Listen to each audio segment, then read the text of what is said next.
Political Grand Finale, co-presented by Berger Paints, 100 Years of Trust. Educational Partners, IBIS Group of Educational Institutions. ഇനി കണ്ണടച്ചല്ല, കണ്ണ് തുറന്ന് സ്വപ്നം കാണാം. IBIS-ലൂടെ Indian Institute of Commerce, Lakshya. Join Indian Institute of Commerce, ലക്ഷ്യ. 21ാം വയസ്സിൽ life is settled. And Jain deemed to be University, Kochi. Be the change, be the future with Jain deemed to be University, Kochi. നമസ്കാരം. Political grand ഫിനാലയിലേക്ക് എല്ലാ പ്രേക്ഷകർക്കും സ്വാഗതം. ഞാൻ രേണുക. എന്നോടൊപ്പമുള്ളത് ഞങ്ങളുടെ election analyst Kiran ബാബുവാണ്.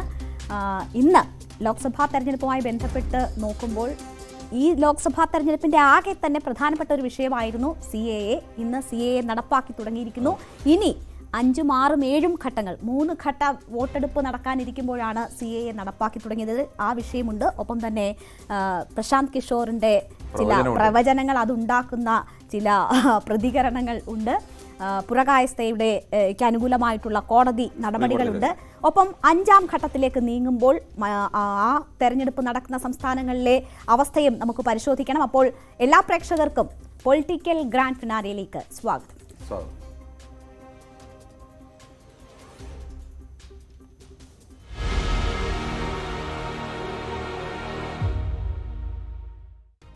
Political Grand Finale, co-presented by Berger Paints, 100 Years of Trust.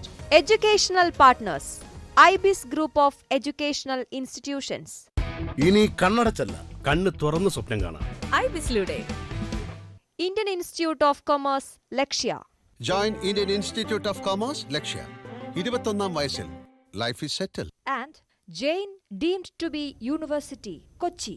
Be the change, be the future with Jain deemed to be University, Kochi. ആദ്യം തന്നെ നമ്മൾ CAA-യുമായി ബന്ധപ്പെട്ട വിഷയത്തിലേക്ക് കടക്കുകയാണ്. രാജ്യത്ത് കേന്ദ്ര സർക്കാർ പൗരത്വ ഭേദഗതി നിയമം നടപ്പാക്കി തുടങ്ങിയിരിക്കുകയാണ്. നിയമത്തിന്റെ അടിസ്ഥാനത്തിൽ അപേക്ഷ നൽകിയ 14 പേർക്കാണ് പൗരത്വം നൽകിയിരിക്കുന്നത്. കേന്ദ്ര ആഭ്യന്തര സെക്രട്ടറി അജയ് ഭല്ലയാണ് പൗരത്വ സർട്ടിഫിക്കറ്റ് കൈമാറിയത്. തെരഞ്ഞെടുപ്പ് പൂർത്തിയാകും മുൻപ് CAA നടപ്പാക്കുമെന്ന് കേന്ദ്ര ആഭ്യന്തരമന്ത്രി അമിത്ഷാ നേരത്തെ തന്നെ പ്രഖ്യാപിച്ചിരുന്നു. ഇളവ് ലഭിക്കുന്ന രാജ്യങ്ങൾ ഉൾപ്പെടെയുള്ള കാര്യങ്ങൾ നമുക്ക് കാർഡിൽ കാണാം. അതിനൊപ്പം തന്നെ ചില വിശകലനങ്ങൾ കൂടി നടത്തുകയാണ് കിരൺ. ഇവിടെ ഓരോ പദ്ധതിയും പ്രഖ്യാപിക്കപ്പെടുമ്പോൾ ആ പദ്ധതി എന്ത് എന്നതിനൊപ്പം തന്നെ അത് പ്രഖ്യാപിക്കപ്പെടുന്ന സമയവും വളരെ പ്രധാനപ്പെട്ടതാണ്. നമുക്ക് ഈ CAA-യുടെ കാര്യത്തിൽ തന്നെ നോക്കിയാൽ ഏറ്റവും ഒടുവിൽ അതിൻ്റെ ചട്ടങ്ങൾ വന്നത് ഈ തെരഞ്ഞെടുപ്പിന് തൊട്ടു മുൻപാണ്. അത് കൃത്യമായും ഈ തെരഞ്ഞെടുപ്പ് ലക്ഷ്യമിട്ട് തന്നെ എന്ന് ഉണ്ടായിരുന്നു. അത് കേരളം ഉൾപ്പെടെയുള്ള സംസ്ഥാനങ്ങളിൽ എങ്ങനെയാണ് തെരഞ്ഞെടുപ്പിൽ ചർച്ചയായത് എന്ന് നമ്മൾ കണ്ടതാണ്. ഇപ്പോൾ പ്രധാനപ്പെട്ട 3 ഘട്ട തെരഞ്ഞെടുപ്പുകൾ നടക്കാനിരിക്കുമ്പോഴാണ് ഈ നടപ്പാക്കി തുടങ്ങിയിരിക്കുന്നത്. പൗരത്വം 14 പേർക്ക് നൽകിയിരിക്കുന്നു. എന്ത് ഇമ്പാക്റ്റ് ഇതുണ്ടാക്കും എന്നതാണ് നമ്മൾ മനസ്സിലാക്കേണ്ടത്. പ്രധാനമായും നമ്മൾ മനസ്സിലാക്കേണ്ടത് ഈ BJP നേരത്തെ തന്നെ സംഘപരിവാറിൻ്റെ പ്രധാനപ്പെട്ട അജണ്ടകൾ, ഈ അജണ്ടകൾ കഴിഞ്ഞ തവണ ഇലക്ഷൻ മത്സരിക്കും 2019 മത്സരിക്കുമ്പോൾ ഈ അജണ്ടകളൊന്നും പൂർത്തിയാക്കിയിരുന്നില്ല. ഇപ്പോൾ അയോധ്യയിലെ രാമക്ഷേത്ര നിർമ്മാണമായാലും അല്ലെങ്കിൽ കശ്മീരിന് പ്രത്യേക പദവി എടുത്തുകൾ 370 എടുത്തുകളായാലും ഇതൊന്നും നടപ്പായിരുന്നില്ല. പക്ഷേ ഇപ്പോഴങ്ങനെയല്ല. ഈ തെരഞ്ഞെടുപ്പിനെ നേരിടുന്നതിന് മുന്നോടിയായിട്ട് ഞങ്ങൾ പറയുകയും പ്രഖ്യാപിക്കുകയും മാത്രമല്ല, നടപ്പാക്കി കാണിക്കുകയാണ് എന്നതുകൂടിയാണ് BJP മുന്നോട്ട് വെക്കുന്നത്. അപ്പോൾ ഏറ്റവും തെരഞ്ഞെടുപ്പിന് തൊട്ട് മുമ്പായിട്ടാണ് പൂർണ്ണമായും നിർമ്മാണം പൂർത്തിയായില്ലെങ്കിൽ പോലും അയോധ്യയിലെ രാമക്ഷേത്രത്തിൻ്റെ പ്രതിഷ്ഠ നടക്കുന്നു. അത് സ്വാഭാവികമായും BJPക്ക് അനുകൂലമായി ഇത്ര കാലം പറഞ്ഞുകൊണ്ടിരിക്കുന്ന ഒരു സാധനം സാധ്യമാക്കിയിരിക്കുന്നു എന്ന് പറയുന്നു. നേരത്തെ കോർ അജണ്ടകൾ നടപ്പാക്കിയെന്ന് തന്നെ പറയുന്നു. അപ്പോൾ ഈ CAA എന്ന് പറയുന്നത് വളരെ നേരത്തെ തന്നെ BJP പറയുന്ന ഒരു വിഷയമാണ്, അല്ലെങ്കിൽ സംഘപരിവാറിന് പൊതുവെ താല്പര്യമുള്ള ആ ഒരു അനുകൂലമായ വിഷയമാണ്. പലതരത്തിൽ 2019 ഡിസംബർ 9 നടക്കുന്നത്. ആദ്യം ഇത് ലോക്സഭ പാസ്സാക്കുന്നത്, അതിനുശേഷം 11-ാം തീയതി രാജ്യസഭ പാസ്സാക്കുന്നു, 12-ാം തീയതി രാഷ്ട്രപതി ഒപ്പിടുന്നു. അതിനുശേഷം ജനുവരിയിൽ തന്നെ ഈ വിജ്ഞാപനം വരുമെന്നും അത് നടപ്പാകുമെന്നായിരുന്നു അന്ന് പറഞ്ഞിരുന്നത്. പക്ഷേ അന്ന് രാജ്യവ്യാപകമായി നമുക്കറിയാം വലിയ പ്രക്ഷോഭങ്ങളൊക്കെ രാജ്യവ്യാപകമായി ഉയർന്നതാണ്. ഡൽഹിയിലടക്കം ഈ പ്രക്ഷോഭത്തിൽ 1080-ലധികം ആളുകൾ രാജ്യത്തിൻ്റെ വിവിധ ഭാഗങ്ങൾ മരണമടയുന്ന അവസ്ഥയുണ്ടായി. ഡൽഹിയിലും ബീഹാറിലും ഉത്തർപ്രദേശിലും കേരളത്തിലുമടക്കം വലിയ പ്രക്ഷോഭങ്ങളുണ്ടായി. പിന്നീടാണ് ഈ കോവിഡിൻ്റെ മഹാമാരിയൊക്കെ വന്നത്. അതിനുശേഷം ആ പ്രക്ഷോഭം, അതായത് കോവിഡ് വന്നാണ് ആ പ്രക്ഷോഭം തന്നെ ഒരു പരിധിവരെ അടങ്ങിപ്പോയത്. അതിനുശേഷം പിന്നീട് ഇത് നടപ്പാകുന്നതിനെ സംബന്ധിച്ച് ഒട്ടേറെ തടസ്സങ്ങളുണ്ടായിരുന്നു. പ്രത്യേകിച്ച് ഈ വടക്കുകിഴക്കൻ സംസ്ഥാനങ്ങളിലെ ആളുകൾ അതിനപ്പുറം അത് ഈ തെരഞ്ഞെടുപ്പിന് വേണ്ടി കരുതി വെച്ചിരുന്നു എന്ന് വേണമെങ്കിലും പറയാം. അങ്ങനെ വേണമെങ്കിലും പറയാം. മറ്റൊരു വിഷയം, വടക്കുകിഴക്കൻ സംസ്ഥാനങ്ങളിലൊക്കെ ഒരു പ്രധാനപ്പെട്ട വിഷയം അവിടുത്തെ ഗോത്ര വിഭാഗങ്ങളുമായി ബന്ധപ്പെട്ട് അവർക്കൊക്കെ ചില ഇതിലോട്ട് ചെറിയ വിയോജിപ്പുകൾ ഉണ്ടായിരുന്നു. അപ്പോൾ മറ്റെല്ലാ രാജ്യങ്ങളെ പോലെയല്ല, വടക്കിഴക്കൻ സംസ്ഥാനങ്ങളിൽ ചില മ്യാൻമറിൽ നിന്നൊക്കെ വരുന്ന ആളുകളെ അവർ സ്വീകരിക്കുന്ന ആളുകളാണ്. അവരോട് വിവേചനം കാണിക്കുന്നു. ഇത് അഫ്ഗാനിസ്ഥാനിൽ നിന്നും പാകിസ്ഥാനിൽ നിന്നും ബംഗ്ലാദേശിൽ നിന്നും വരുന്ന 6 മതവിഭാഗങ്ങൾപ്പെട്ടവർക്കാണ്. അത് അവിടെ മതപീഡനം നേരിടുന്നു എന്ന് പറയപ്പെടുന്ന മുസ്ലിം ഒഴികെയുള്ള 6, ഹിന്ദു, ബുദ്ധൻ, ജൈൻ, സിഖ്, പാഴ്സി അങ്ങനെ തുടങ്ങി 6 മതവിഭാഗങ്ങൾ. ഈ 3 രാജ്യങ്ങൾ മാത്രം എന്തുകൊണ്ട് തെരഞ്ഞെടുത്തു? ശ്രീലങ്കയില്ല തുടങ്ങിയ വലിയ ചോദ്യങ്ങളൊക്കെ ഉണ്ടായിരുന്നു. അവിടെയാണ് ഈ മാർച്ച് മാസം കൊണ്ടുവന്ന് ഈ തെരഞ്ഞെടുപ്പ് പ്രഖ്യാപിക്കുന്ന തൊട്ടു മുമ്പ് കൊണ്ടുവന്ന് ഇതിന്റെ വിജ്ഞാപനം പുറപ്പെടുവിക്കുന്നു. അന്നേരം തന്നെ അമിത്ഷാ പ്രഖ്യാപിക്കുന്നു, ഇത് ഈ തെരഞ്ഞെടുപ്പിന് മുമ്പ് ഞങ്ങൾ നടപ്പാക്കുമെന്ന് പറയുന്നു. അതിനുള്ള അപേക്ഷ ക്ഷണിക്കുന്നു. കേരളവും ബംഗാളും അടക്കമുള്ള സംസ്ഥാനങ്ങൾ ഞങ്ങളുടെ സംസ്ഥാനത്ത് നടപ്പാക്കില്ല എന്ന് പ്രഖ്യാപിക്കുന്നു. അതിന് ബദലായിക്കൊണ്ട് ഇവരൊരു ഓൺലൈൻ വഴി അപേക്ഷ നൽകാനാണ്. അപ്പോൾ ഏതെങ്കിലും തരത്തിൽ ഒരു സംസ്ഥാന സർക്കാരിന് അതിൽ ഇടപെടാനോ പറ്റില്ല. പക്ഷേ അപേക്ഷ കിട്ടിക്കഴിഞ്ഞാൽ സംസ്ഥാന സർക്കാരിനൊക്കെ ഇടപെടാനുള്ള മേഖലകളുണ്ട്. പക്ഷേ അവരിപ്പോൾ അപേക്ഷ കിട്ടിയതിനകത്ത് 14 പേരുടെ സർട്ടിഫിക്കറ്റുകൾ നൽകുന്നു. ഇതിലൊരു പ്രധാന വിഷയം എന്ന് പറഞ്ഞാൽ ഇത് ഒരു ഹിന്ദു മുസ്ലിം വിഷയം കൂടി അതിനകത്ത് വരുന്നു. അതെ, ഇത് അതിന്റെ ഡിസ്ക്രിമിനേറ്ററി ആണ് എന്ന വാദമാണ് ഇതിനെ എതിർക്കുന്നവർ പ്രധാനമായും ചൂണ്ടിക്കാട്ടുന്നത്. ഇന്ത്യൻ ഭരണഘടനയെ സംബന്ധിച്ച് ഇന്ത്യൻ ഭരണഘടന പൗരൻ എന്നുള്ള നിർവചനത്തിന് ഒരു കാലത്ത് മതം ഉപയോഗിച്ചിരുന്നില്ലെന്ന് മാത്രമല്ല, നമ്മുടെ ഭരണഘടന 14 അനുസരിച്ച് പറയുന്നത് ഒരു വിവേചനവും പൗരന് ഏതെങ്കിലും പേരിൽ ഉണ്ടാവരുത്. എന്നാൽ മതത്തിന്റെ പേരിൽ ഒരു വിവേചനം പൗരന് ഉണ്ടാവരുതെന്ന് പറയുന്നു. ഇന്ത്യയുടെ ഈ സ്വതന്ത്ര ഇന്ത്യയുടെ ചരിത്രത്തിൽ 4 തവണത്തിന് മുമ്പ് ഭേദഗതികൾ വരുത്തിയിട്ടുണ്ട്. പക്ഷെ അന്നൊന്നും ഭേദഗതികൾ വരുത്തിയപ്പോഴൊന്നും തന്നെ മതം ഇതിനൊരു മാനദണ്ഡമായിരുന്നില്ല. ഇവിടെ മതം മാനദണ്ഡമാകുന്നു. സ്വാഭാവികമായും അത് മുസ്ലിം മതവിഭാഗത്തെ ഒഴിവാക്കുമ്പോൾ ഇത് മുസ്ലിമിനെതിരെയുള്ള ഒരു അജണ്ടയായി അത് വ്യാഖ്യാനിക്കപ്പെടുന്നു. നമ്മുടെ കോൺസ്റ്റിറ്റ്യൂഷന്റെ സെക്യുലർ സ്വഭാവത്തെ ഇല്ലായ്മ ചെയ്യുന്നതും ഡിസ്ക്രിമിനേറ്ററി ആയിട്ടുള്ളതുമാണ് ഈ നിയമ ഭേദഗതി എന്നതാണ് ഇതിന്റെ പ്രശ്നം. ഇന്ത്യയെ സംബന്ധിച്ചിടത്തോളം ഇന്ത്യൻ ഭരണഘടനയും ഇന്ത്യയുടെ ഭരണ സംവിധാനത്തിലൊക്കെ ആഗോള തലത്തിൽ തന്നെ പലതരത്തിൽ നമ്മൾ മാതൃകയാണ്. ആ ഒരു തലത്തിൽ ആഗോള തലത്തിലൊക്കെ നമ്മൾ വിമർശന വിധേയമായതാണ്. ഇത് മതരാഷ്ട്രങ്ങളൊക്കെ സ്വീകരിക്കുന്ന അതേ നിലപാടിലേക്ക് ഇന്ത്യയെ പോലെ സെക്യുലറായ ഒരു രാജ്യം, ജനാധിപത്യത്തിൽ ഉറച്ചു നിൽക്കുന്ന ഒരു രാജ്യം, ആ വിമർശനങ്ങളൊക്കെ അന്താരാഷ്ട്ര തലത്തിൽ നിന്നു. പക്ഷേ തെരഞ്ഞെടുപ്പിനെ സംബന്ധിച്ചിടത്തോളം അന്താരാഷ്ട്ര വിമർശനങ്ങളോ അല്ലെങ്കിൽ ഇത്തരം മറ്റു വിമർശനങ്ങളോ കോടതിയിൽ നിൽക്കുന്ന കേസോ ഒന്നുമല്ല പ്രധാനം. തെരഞ്ഞെടുപ്പിൽ ഈ ഒരു അജണ്ട നടപ്പാക്കി എന്ന് പറയുമ്പോൾ അത് BJPക്ക് അനുകൂലമായ ഒരു വികാരത്തിൽ പാകിസ്ഥാനിൽ വരുന്ന മുസ്ലിമിന് എന്തിനാണ് ഞാൻ കൊടുക്കുന്നത്? പാകിസ്ഥാനിൽ ഹിന്ദുക്കൾ വിവേചനം അനുഭവിക്കുന്നില്ലേ? അവിടെ സ്വാഭാവികമായി മറ്റൊരു ചോദ്യമുണ്ട്. പാകിസ്ഥാനിൽ അഹമ്മദീയ വിഭാഗങ്ങൾ ഏകദേശം 2% വരുന്ന ആളുകളാണ്. അവർ മുസ്ലിങ്ങളാണോ എന്ന് ചോദിച്ചാൽ മുസ്ലിമാണ്. അവിടുത്തെ മുസ്ലിങ്ങളുടെ വഴിയിൽ നിന്ന് കടുത്ത വിവേചനവും പീഡനവും ഒക്കെ നേരിടേണ്ടി വരുന്ന വിഭാഗമാണ്. പക്ഷെ അവർക്ക് ഇതിന്റെ ആനുകൂല്യം ലഭിക്കുന്നില്ല എന്നുള്ളത്. പക്ഷെ അതിനേക്കാളൊക്കെ ലാർജർ അജണ്ടയിൽ നോക്കുമ്പോൾ ഇന്ത്യയിൽ ഇങ്ങനെ ഒരു ഹിന്ദുത്വ അജണ്ട നടപ്പാക്കുമ്പോൾ BJP സർക്കാരിന് ഞങ്ങൾ പറയുന്ന അജണ്ടകൾ നടപ്പാക്കുന്നു, ഞങ്ങൾ പറയുകയും പ്രഖ്യാപിക്കുകയും മാത്രമല്ല ആ തരത്തിലേക്ക് മുന്നോട്ട് പോകുന്നു. അതിനുവേണ്ടി BJPയുടെ കോർ വോട്ടേഴ്സ് അല്ലെങ്കിൽ ഏറ്റവും അവരുടെ അടിസ്ഥാനമായിട്ട് അവരിൽ വിശ്വാസം അർപ്പിക്കുന്ന വർഗത്തെ കൺസോൾഡേറ്റ് ചെയ്യുക, അവരുടെ വോട്ടിനെ കൺസോൾഡേറ്റ് ചെയ്യുക എന്നതാണ് ഈ നീക്കം കൊണ്ട് ഉദ്ദേശിക്കുന്നത്. അതിനപ്പുറം കിരൺ, ഞാൻ കാണുന്നത് ഈ തെരഞ്ഞെടുപ്പിന് തൊട്ട് മുൻപ് എന്തുകൊണ്ട് CAA എന്ന് തോന്നുമ്പോൾ അവിടെ ഇലക്ട്രൽ ബോണ്ട് സർക്കാരിനെ ഏൽപ്പിച്ച വലിയൊരു തിരിച്ചടി ഉണ്ടായിരുന്നു. അപ്പോൾ അതിൽ നിന്ന് ശ്രദ്ധ തിരിച്ചുവിടുക, അവരുടെ വോട്ടർമാരെ ഒപ്പം നിർത്തുക, ഈ ഡിസ്ക്രിമിനേഷൻ ഉണ്ടാക്കുക, കമ്മ്യൂണിറ്റിയിൽ ഡിസ്ക്രിമിനേഷൻ ഉണ്ടാക്കുക, അത്തരം ചർച്ചകൾ സജീവമാക്കുക, ഹിന്ദുത്വയ്ക്ക് വേണ്ടി നിൽക്കുന്നത് ഞങ്ങളാണെന്ന് ഒന്നുകൂടി ഊട്ടിയുറപ്പിക്കുക, ഇതൊക്കെ CAAയുടെ ആ തെരഞ്ഞെടുപ്പിന് മുൻപുള്ള ചട്ടം രൂപീകരിക്കുന്നതിലൂടെ BJP ലക്ഷ്യമിട്ടിരുന്നു. ഇതിപ്പോൾ ഈ ഘട്ടം നോക്കൂ, ഇപ്പോഴും ഇതേപോലെ വർഗീയത പറഞ്ഞു മോദി എന്ന് പറയുമ്പോൾ അത് വലിയ രീതിയിൽ ചർച്ചയായി തിരിച്ചടിയാകുന്നു എന്ന് തോന്നിയ ഘട്ടത്തിൽ ഒരു പിൻവലിയൽ നരേന്ദ്രമോദിയുടെ ഭാഗത്തു നിന്നും ഉണ്ടായിട്ടുണ്ട് എന്ന് നമുക്ക് കഴിഞ്ഞ കുറച്ച് ദിവസത്തെ അദ്ദേഹത്തിന്റെ ഇന്റർവ്യൂകൾ നോക്കിയാൽ മനസ്സിലാവും. അദ്ദേഹം ഇപ്പോൾ പാലിക്കുന്ന ചെറിയ മൗനവും അതിനൊരു കാരണമാണ് എന്ന് നമുക്ക് കരുതാം. ആ ഒരു ഘട്ടത്തിൽ വീണ്ടും CAA വരുമ്പോൾ കുറച്ചുകൂടി പരുവപ്പെടുത്തിക്കൊണ്ട് അവരുടെ ഉദ്ദേശ ലക്ഷ്യങ്ങൾ നടപ്പിലാക്കുക എന്നൊരു നീക്കം ഇതിലുണ്ട്. പറഞ്ഞത് 100% ശരിയാണ്. പക്ഷെ അതിനൊപ്പം മറ്റൊരു തന്ത്രപരമായ നീക്കം കൂടിയുണ്ട്.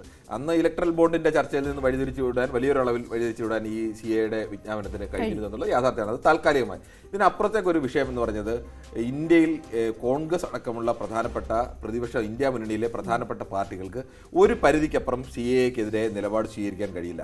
കാരണം ഉത്തരേന്ത്യയിലൊക്കെ ഉള്ളൊരു പൊതു അവസ്ഥ അനുസരിച്ച് പാകിസ്ഥാനിലായാലും അഫ്ഗാനിസ്ഥാനിലായാലും ഒക്കെ അവിടുത്തെ ഹിന്ദു ജനവിഭാഗങ്ങൾക്ക് പലതരത്തിലുള്ള പീഡനങ്ങളും അല്ലെങ്കിൽ അവിടുന്ന് ഒരു വിവേചനമൊക്കെ നേരിടുന്നുണ്ട്. അങ്ങനെയുള്ളവർക്ക് നമ്മൾ സംരക്ഷണം നൽകേണ്ടേ എന്നൊരു പൊതുവികാരം ഉണ്ട്, ഒരു ലാർജർ ഹിന്ദുത്വ വികാരമുണ്ട്. അപ്പോൾ അതിനെതിരായിട്ട് സംസാരിച്ചു കഴിഞ്ഞാൽ, ശക്തമായ നിലപാട് സ്വീകരിച്ചു കഴിഞ്ഞാൽ, അവിടെ നിന്ന് വരുന്ന ഹിന്ദുക്കൾക്ക്, മുസ്ലിങ്ങൾക്ക് നൽകുന്നില്ല എന്നല്ല ചോദ്യം വരുന്നത്, അവിടെ നിന്ന് വരുന്ന ഹിന്ദുക്കൾക്ക് നൽകുന്നതിനെ കോൺഗ്രസ് എതിർക്കുന്നു അല്ലെങ്കിൽ ഇന്ത്യ മുന്നണിയിലെ പാർട്ടികൾ എതിർക്കുന്നു എന്ന് വരുമ്പോൾ സ്വാഭാവികമായും BJPയുടെ വോട്ട് ബാങ്ക് സുരക്ഷിതമാക്കാനും കോൺഗ്രസിനെ അത്തരത്തിലേക്ക് ഒരു ശക്തമായ നിലപാട് സ്വീകരിക്കുന്നതിനൊക്കെ അപ്പോൾ കേരളത്തിലടക്കം പ്രധാന ചർച്ചയായി വന്നത് രാഹുൽ ഗാന്ധി എന്തുകൊണ്ട് CAA കുറിച്ച് സംസാരിക്കുന്നില്ല എന്നുള്ള ചോദ്യം നമുക്ക് വരുന്നു. ഈ ചോദ്യത്തിലേക്ക് സംസാരിച്ചു കഴിഞ്ഞാൽ കോൺഗ്രസിന് അറിയാം, ഒരു പരിധിക്കപ്പുറത്തേക്ക് സംസാരിച്ചു കഴിഞ്ഞാൽ ഇത് കോൺഗ്രസിന് തിരിച്ചെടുത്ത് ഇവർ കൃത്യമായി വെച്ചൊരു കെണിയാണ്. ഈ കെണിയിലേക്ക് പോയി മുന്നണിയെ വിഭജിക്കുക അല്ലെങ്കിൽ അവർക്കുള്ളിൽ ആശയക്കുഴപ്പമുണ്ടാക്കുക, ഇതിൽ ഇവരുടെ BJPക്ക് ലഭിക്കുന്ന വോട്ട് ലഭിക്കുകയും ചെയ്യും. അതിനെതിരായ ശക്തമായ നിലപാട് കോൺഗ്രസ് സ്വീകരിച്ചാൽ ഉത്തരേന്ത്യയിൽ, ഇപ്പോൾ കേരളത്തിന്റെ അവസ്ഥ വെച്ചിട്ട് നമുക്ക് ഉത്തരേന്ത്യയിലെ അവസ്ഥയെ ചിന്തിക്കാൻ കഴിയില്ല. ഉത്തരേന്ത്യയിലൊക്കെ വരുമ്പോൾ അത് സ്വാഭാവികമായും കോൺഗ്രസ് ഹിന്ദുക്കൾക്കെതിരാണ്. ആ ഒരു വലിയ പ്രചരണം BJP കഴിച്ചുവിടാം. BJP യഥാർത്ഥത്തിൽ ഇത് തീർച്ചയായും കേരളത്തിലുണ്ടായ ചർച്ചകളെ പോലും പ്രധാനമന്ത്രി എങ്ങനെയാണ് മഹാരാഷ്ട്ര പോലെയുള്ള സംസ്ഥാനങ്ങളിൽ പ്രയോഗിച്ചത് എന്ന് നമ്മൾ കണ്ടതാണ്. നോക്കൂ, ഞാൻ പറയുന്നതിനേക്കാൾ കൂടുതൽ രാഹുലിനോട് പറയുന്നത് അവരുടെ സഖ്യത്തിലുള്ള പിണറായി വിജയനാണ് എന്ന കാര്യം സൂചിപ്പിച്ചിരുന്നു. അപ്പോൾ ആ രീതിയിലൊക്കെ CAA ഈ തെരഞ്ഞെടുപ്പിൽ എങ്ങനെയൊക്കെ പ്രയോഗിക്കപ്പെട്ടു എന്ന് നമ്മൾ അതിനോടൊപ്പം ഒന്നുണ്ട്. ഇനി ഉത്തർപ്രദേശിലെ മറ്റു ഘട്ടത്തിൽ തെരഞ്ഞെടുപ്പ് നിൽക്കുക, ബീഹാറിലെ തെരഞ്ഞെടുപ്പ് നിൽക്കുകയാണ്, ബംഗാളിലെ തെരഞ്ഞെടുപ്പ്. ഈ 3 സംസ്ഥാനങ്ങളുടെ പ്രധാനപ്പെട്ട പ്രത്യേകത, ഈ 3 സംസ്ഥാനങ്ങളിൽ മുസ്ലിം വോട്ട് നിർണായകമാണ്. അവിടെ ഈ മുസ്ലിം വോട്ട് പ്ലസ് ഹിന്ദു വിഭാഗത്തിൽ നിന്ന് ലഭിക്കുന്ന വോട്ട്, ഇപ്പോൾ ഉത്തർപ്രദേശിൻ്റെ അവസ്ഥയാണെങ്കിൽ SP കോൺഗ്രസ് സഖ്യം എന്ന് പറയുന്നത് നമുക്ക് അങ്ങനെ എഴുതിത്തള്ളാവുന്ന, BJPയെ സംബന്ധിച്ച് ഇത്രത്തോളം വലിയ പ്രചരണത്തിലേക്കൊക്കെ BJP പോകാനുള്ള ഒരു പ്രധാനപ്പെട്ട കാരണം ഉത്തർപ്രദേശിൽ നിന്ന് അങ്ങനെ ഒരു കഴിഞ്ഞ തവണ നേടിയ 62 സീറ്റിൽ നിന്ന് ഇനി ഒരു വലിയ മുന്നേറ്റത്തിലേക്ക് ഉണ്ടാകാമെന്ന ആശങ്കയുണ്ട്. പ്രത്യേകിച്ച് ഈ 2 പാർട്ടികൾ ചേരുമ്പോൾ അവർക്ക് ഒരു പരിധിവരെ മുന്നേറ്റം ഉണ്ടാകാനുള്ള സാധ്യതയുണ്ട്. അപ്പോൾ ഈ സാധ്യത ഇവർക്ക് ഒരു കാരണവശാലും അവർ ഏതെങ്കിലും മുസ്ലിമിന് വേണ്ടി നിൽക്കുന്നവരാണ് അല്ലെങ്കിൽ ഹിന്ദു വിരുദ്ധരാണ് എന്നൊരു തോന്നൽ സൃഷ്ടിക്കാൻ കഴിഞ്ഞാൽ സ്വാഭാവികമായും ആ വോട്ട് ബാങ്കിനെ പിളർത്താൻ ഒരു പരിധിവരെ കഴിയും. ആ ബംഗാളിലായാലും ഇതേ അവസ്ഥ തന്നെയാണ്. ബംഗാൾ BJP എന്താണ് പ്രധാനമായി നോക്കുന്നത്, മമതാ ബാനർജിക്ക് ലഭിക്കുന്ന ഹിന്ദു വോട്ട് പ്ലസ് മുസ്ലിം വോട്ടുണ്ട്. അപ്പോൾ ഹിന്ദു വോട്ടുകൾ, മമതാ ബാനർജിക്ക് ലഭിക്കുന്ന ഹിന്ദു വോട്ടുകൾ പരമാവധി വിഭജിക്കുക.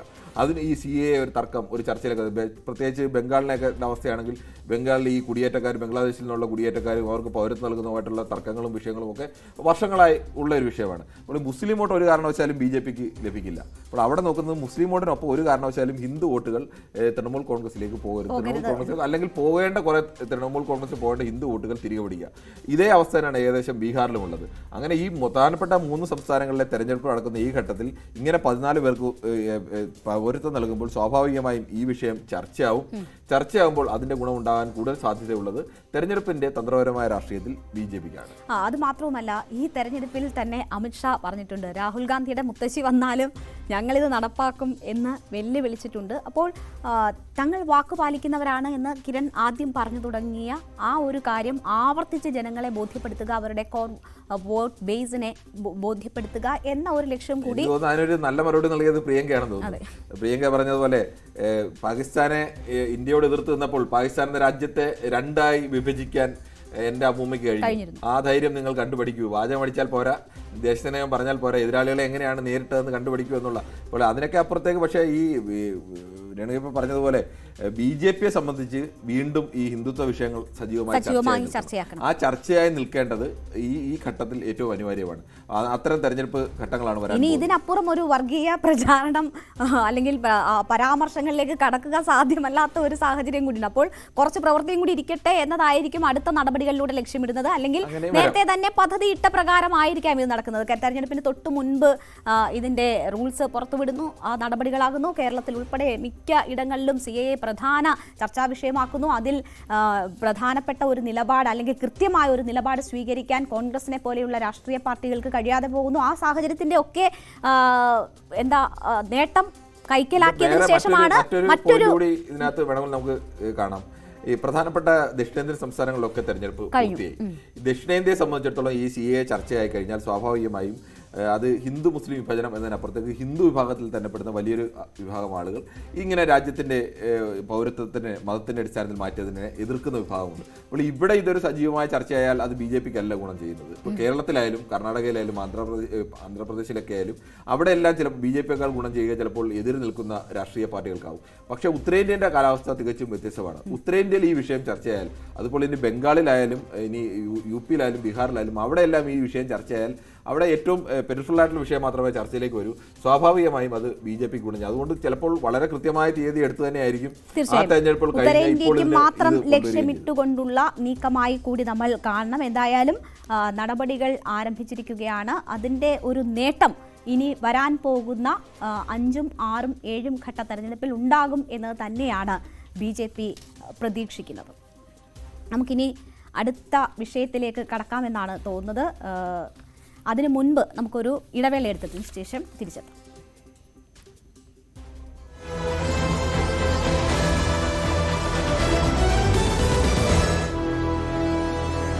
ഡൈനോസറിന്റെ മുട്ട.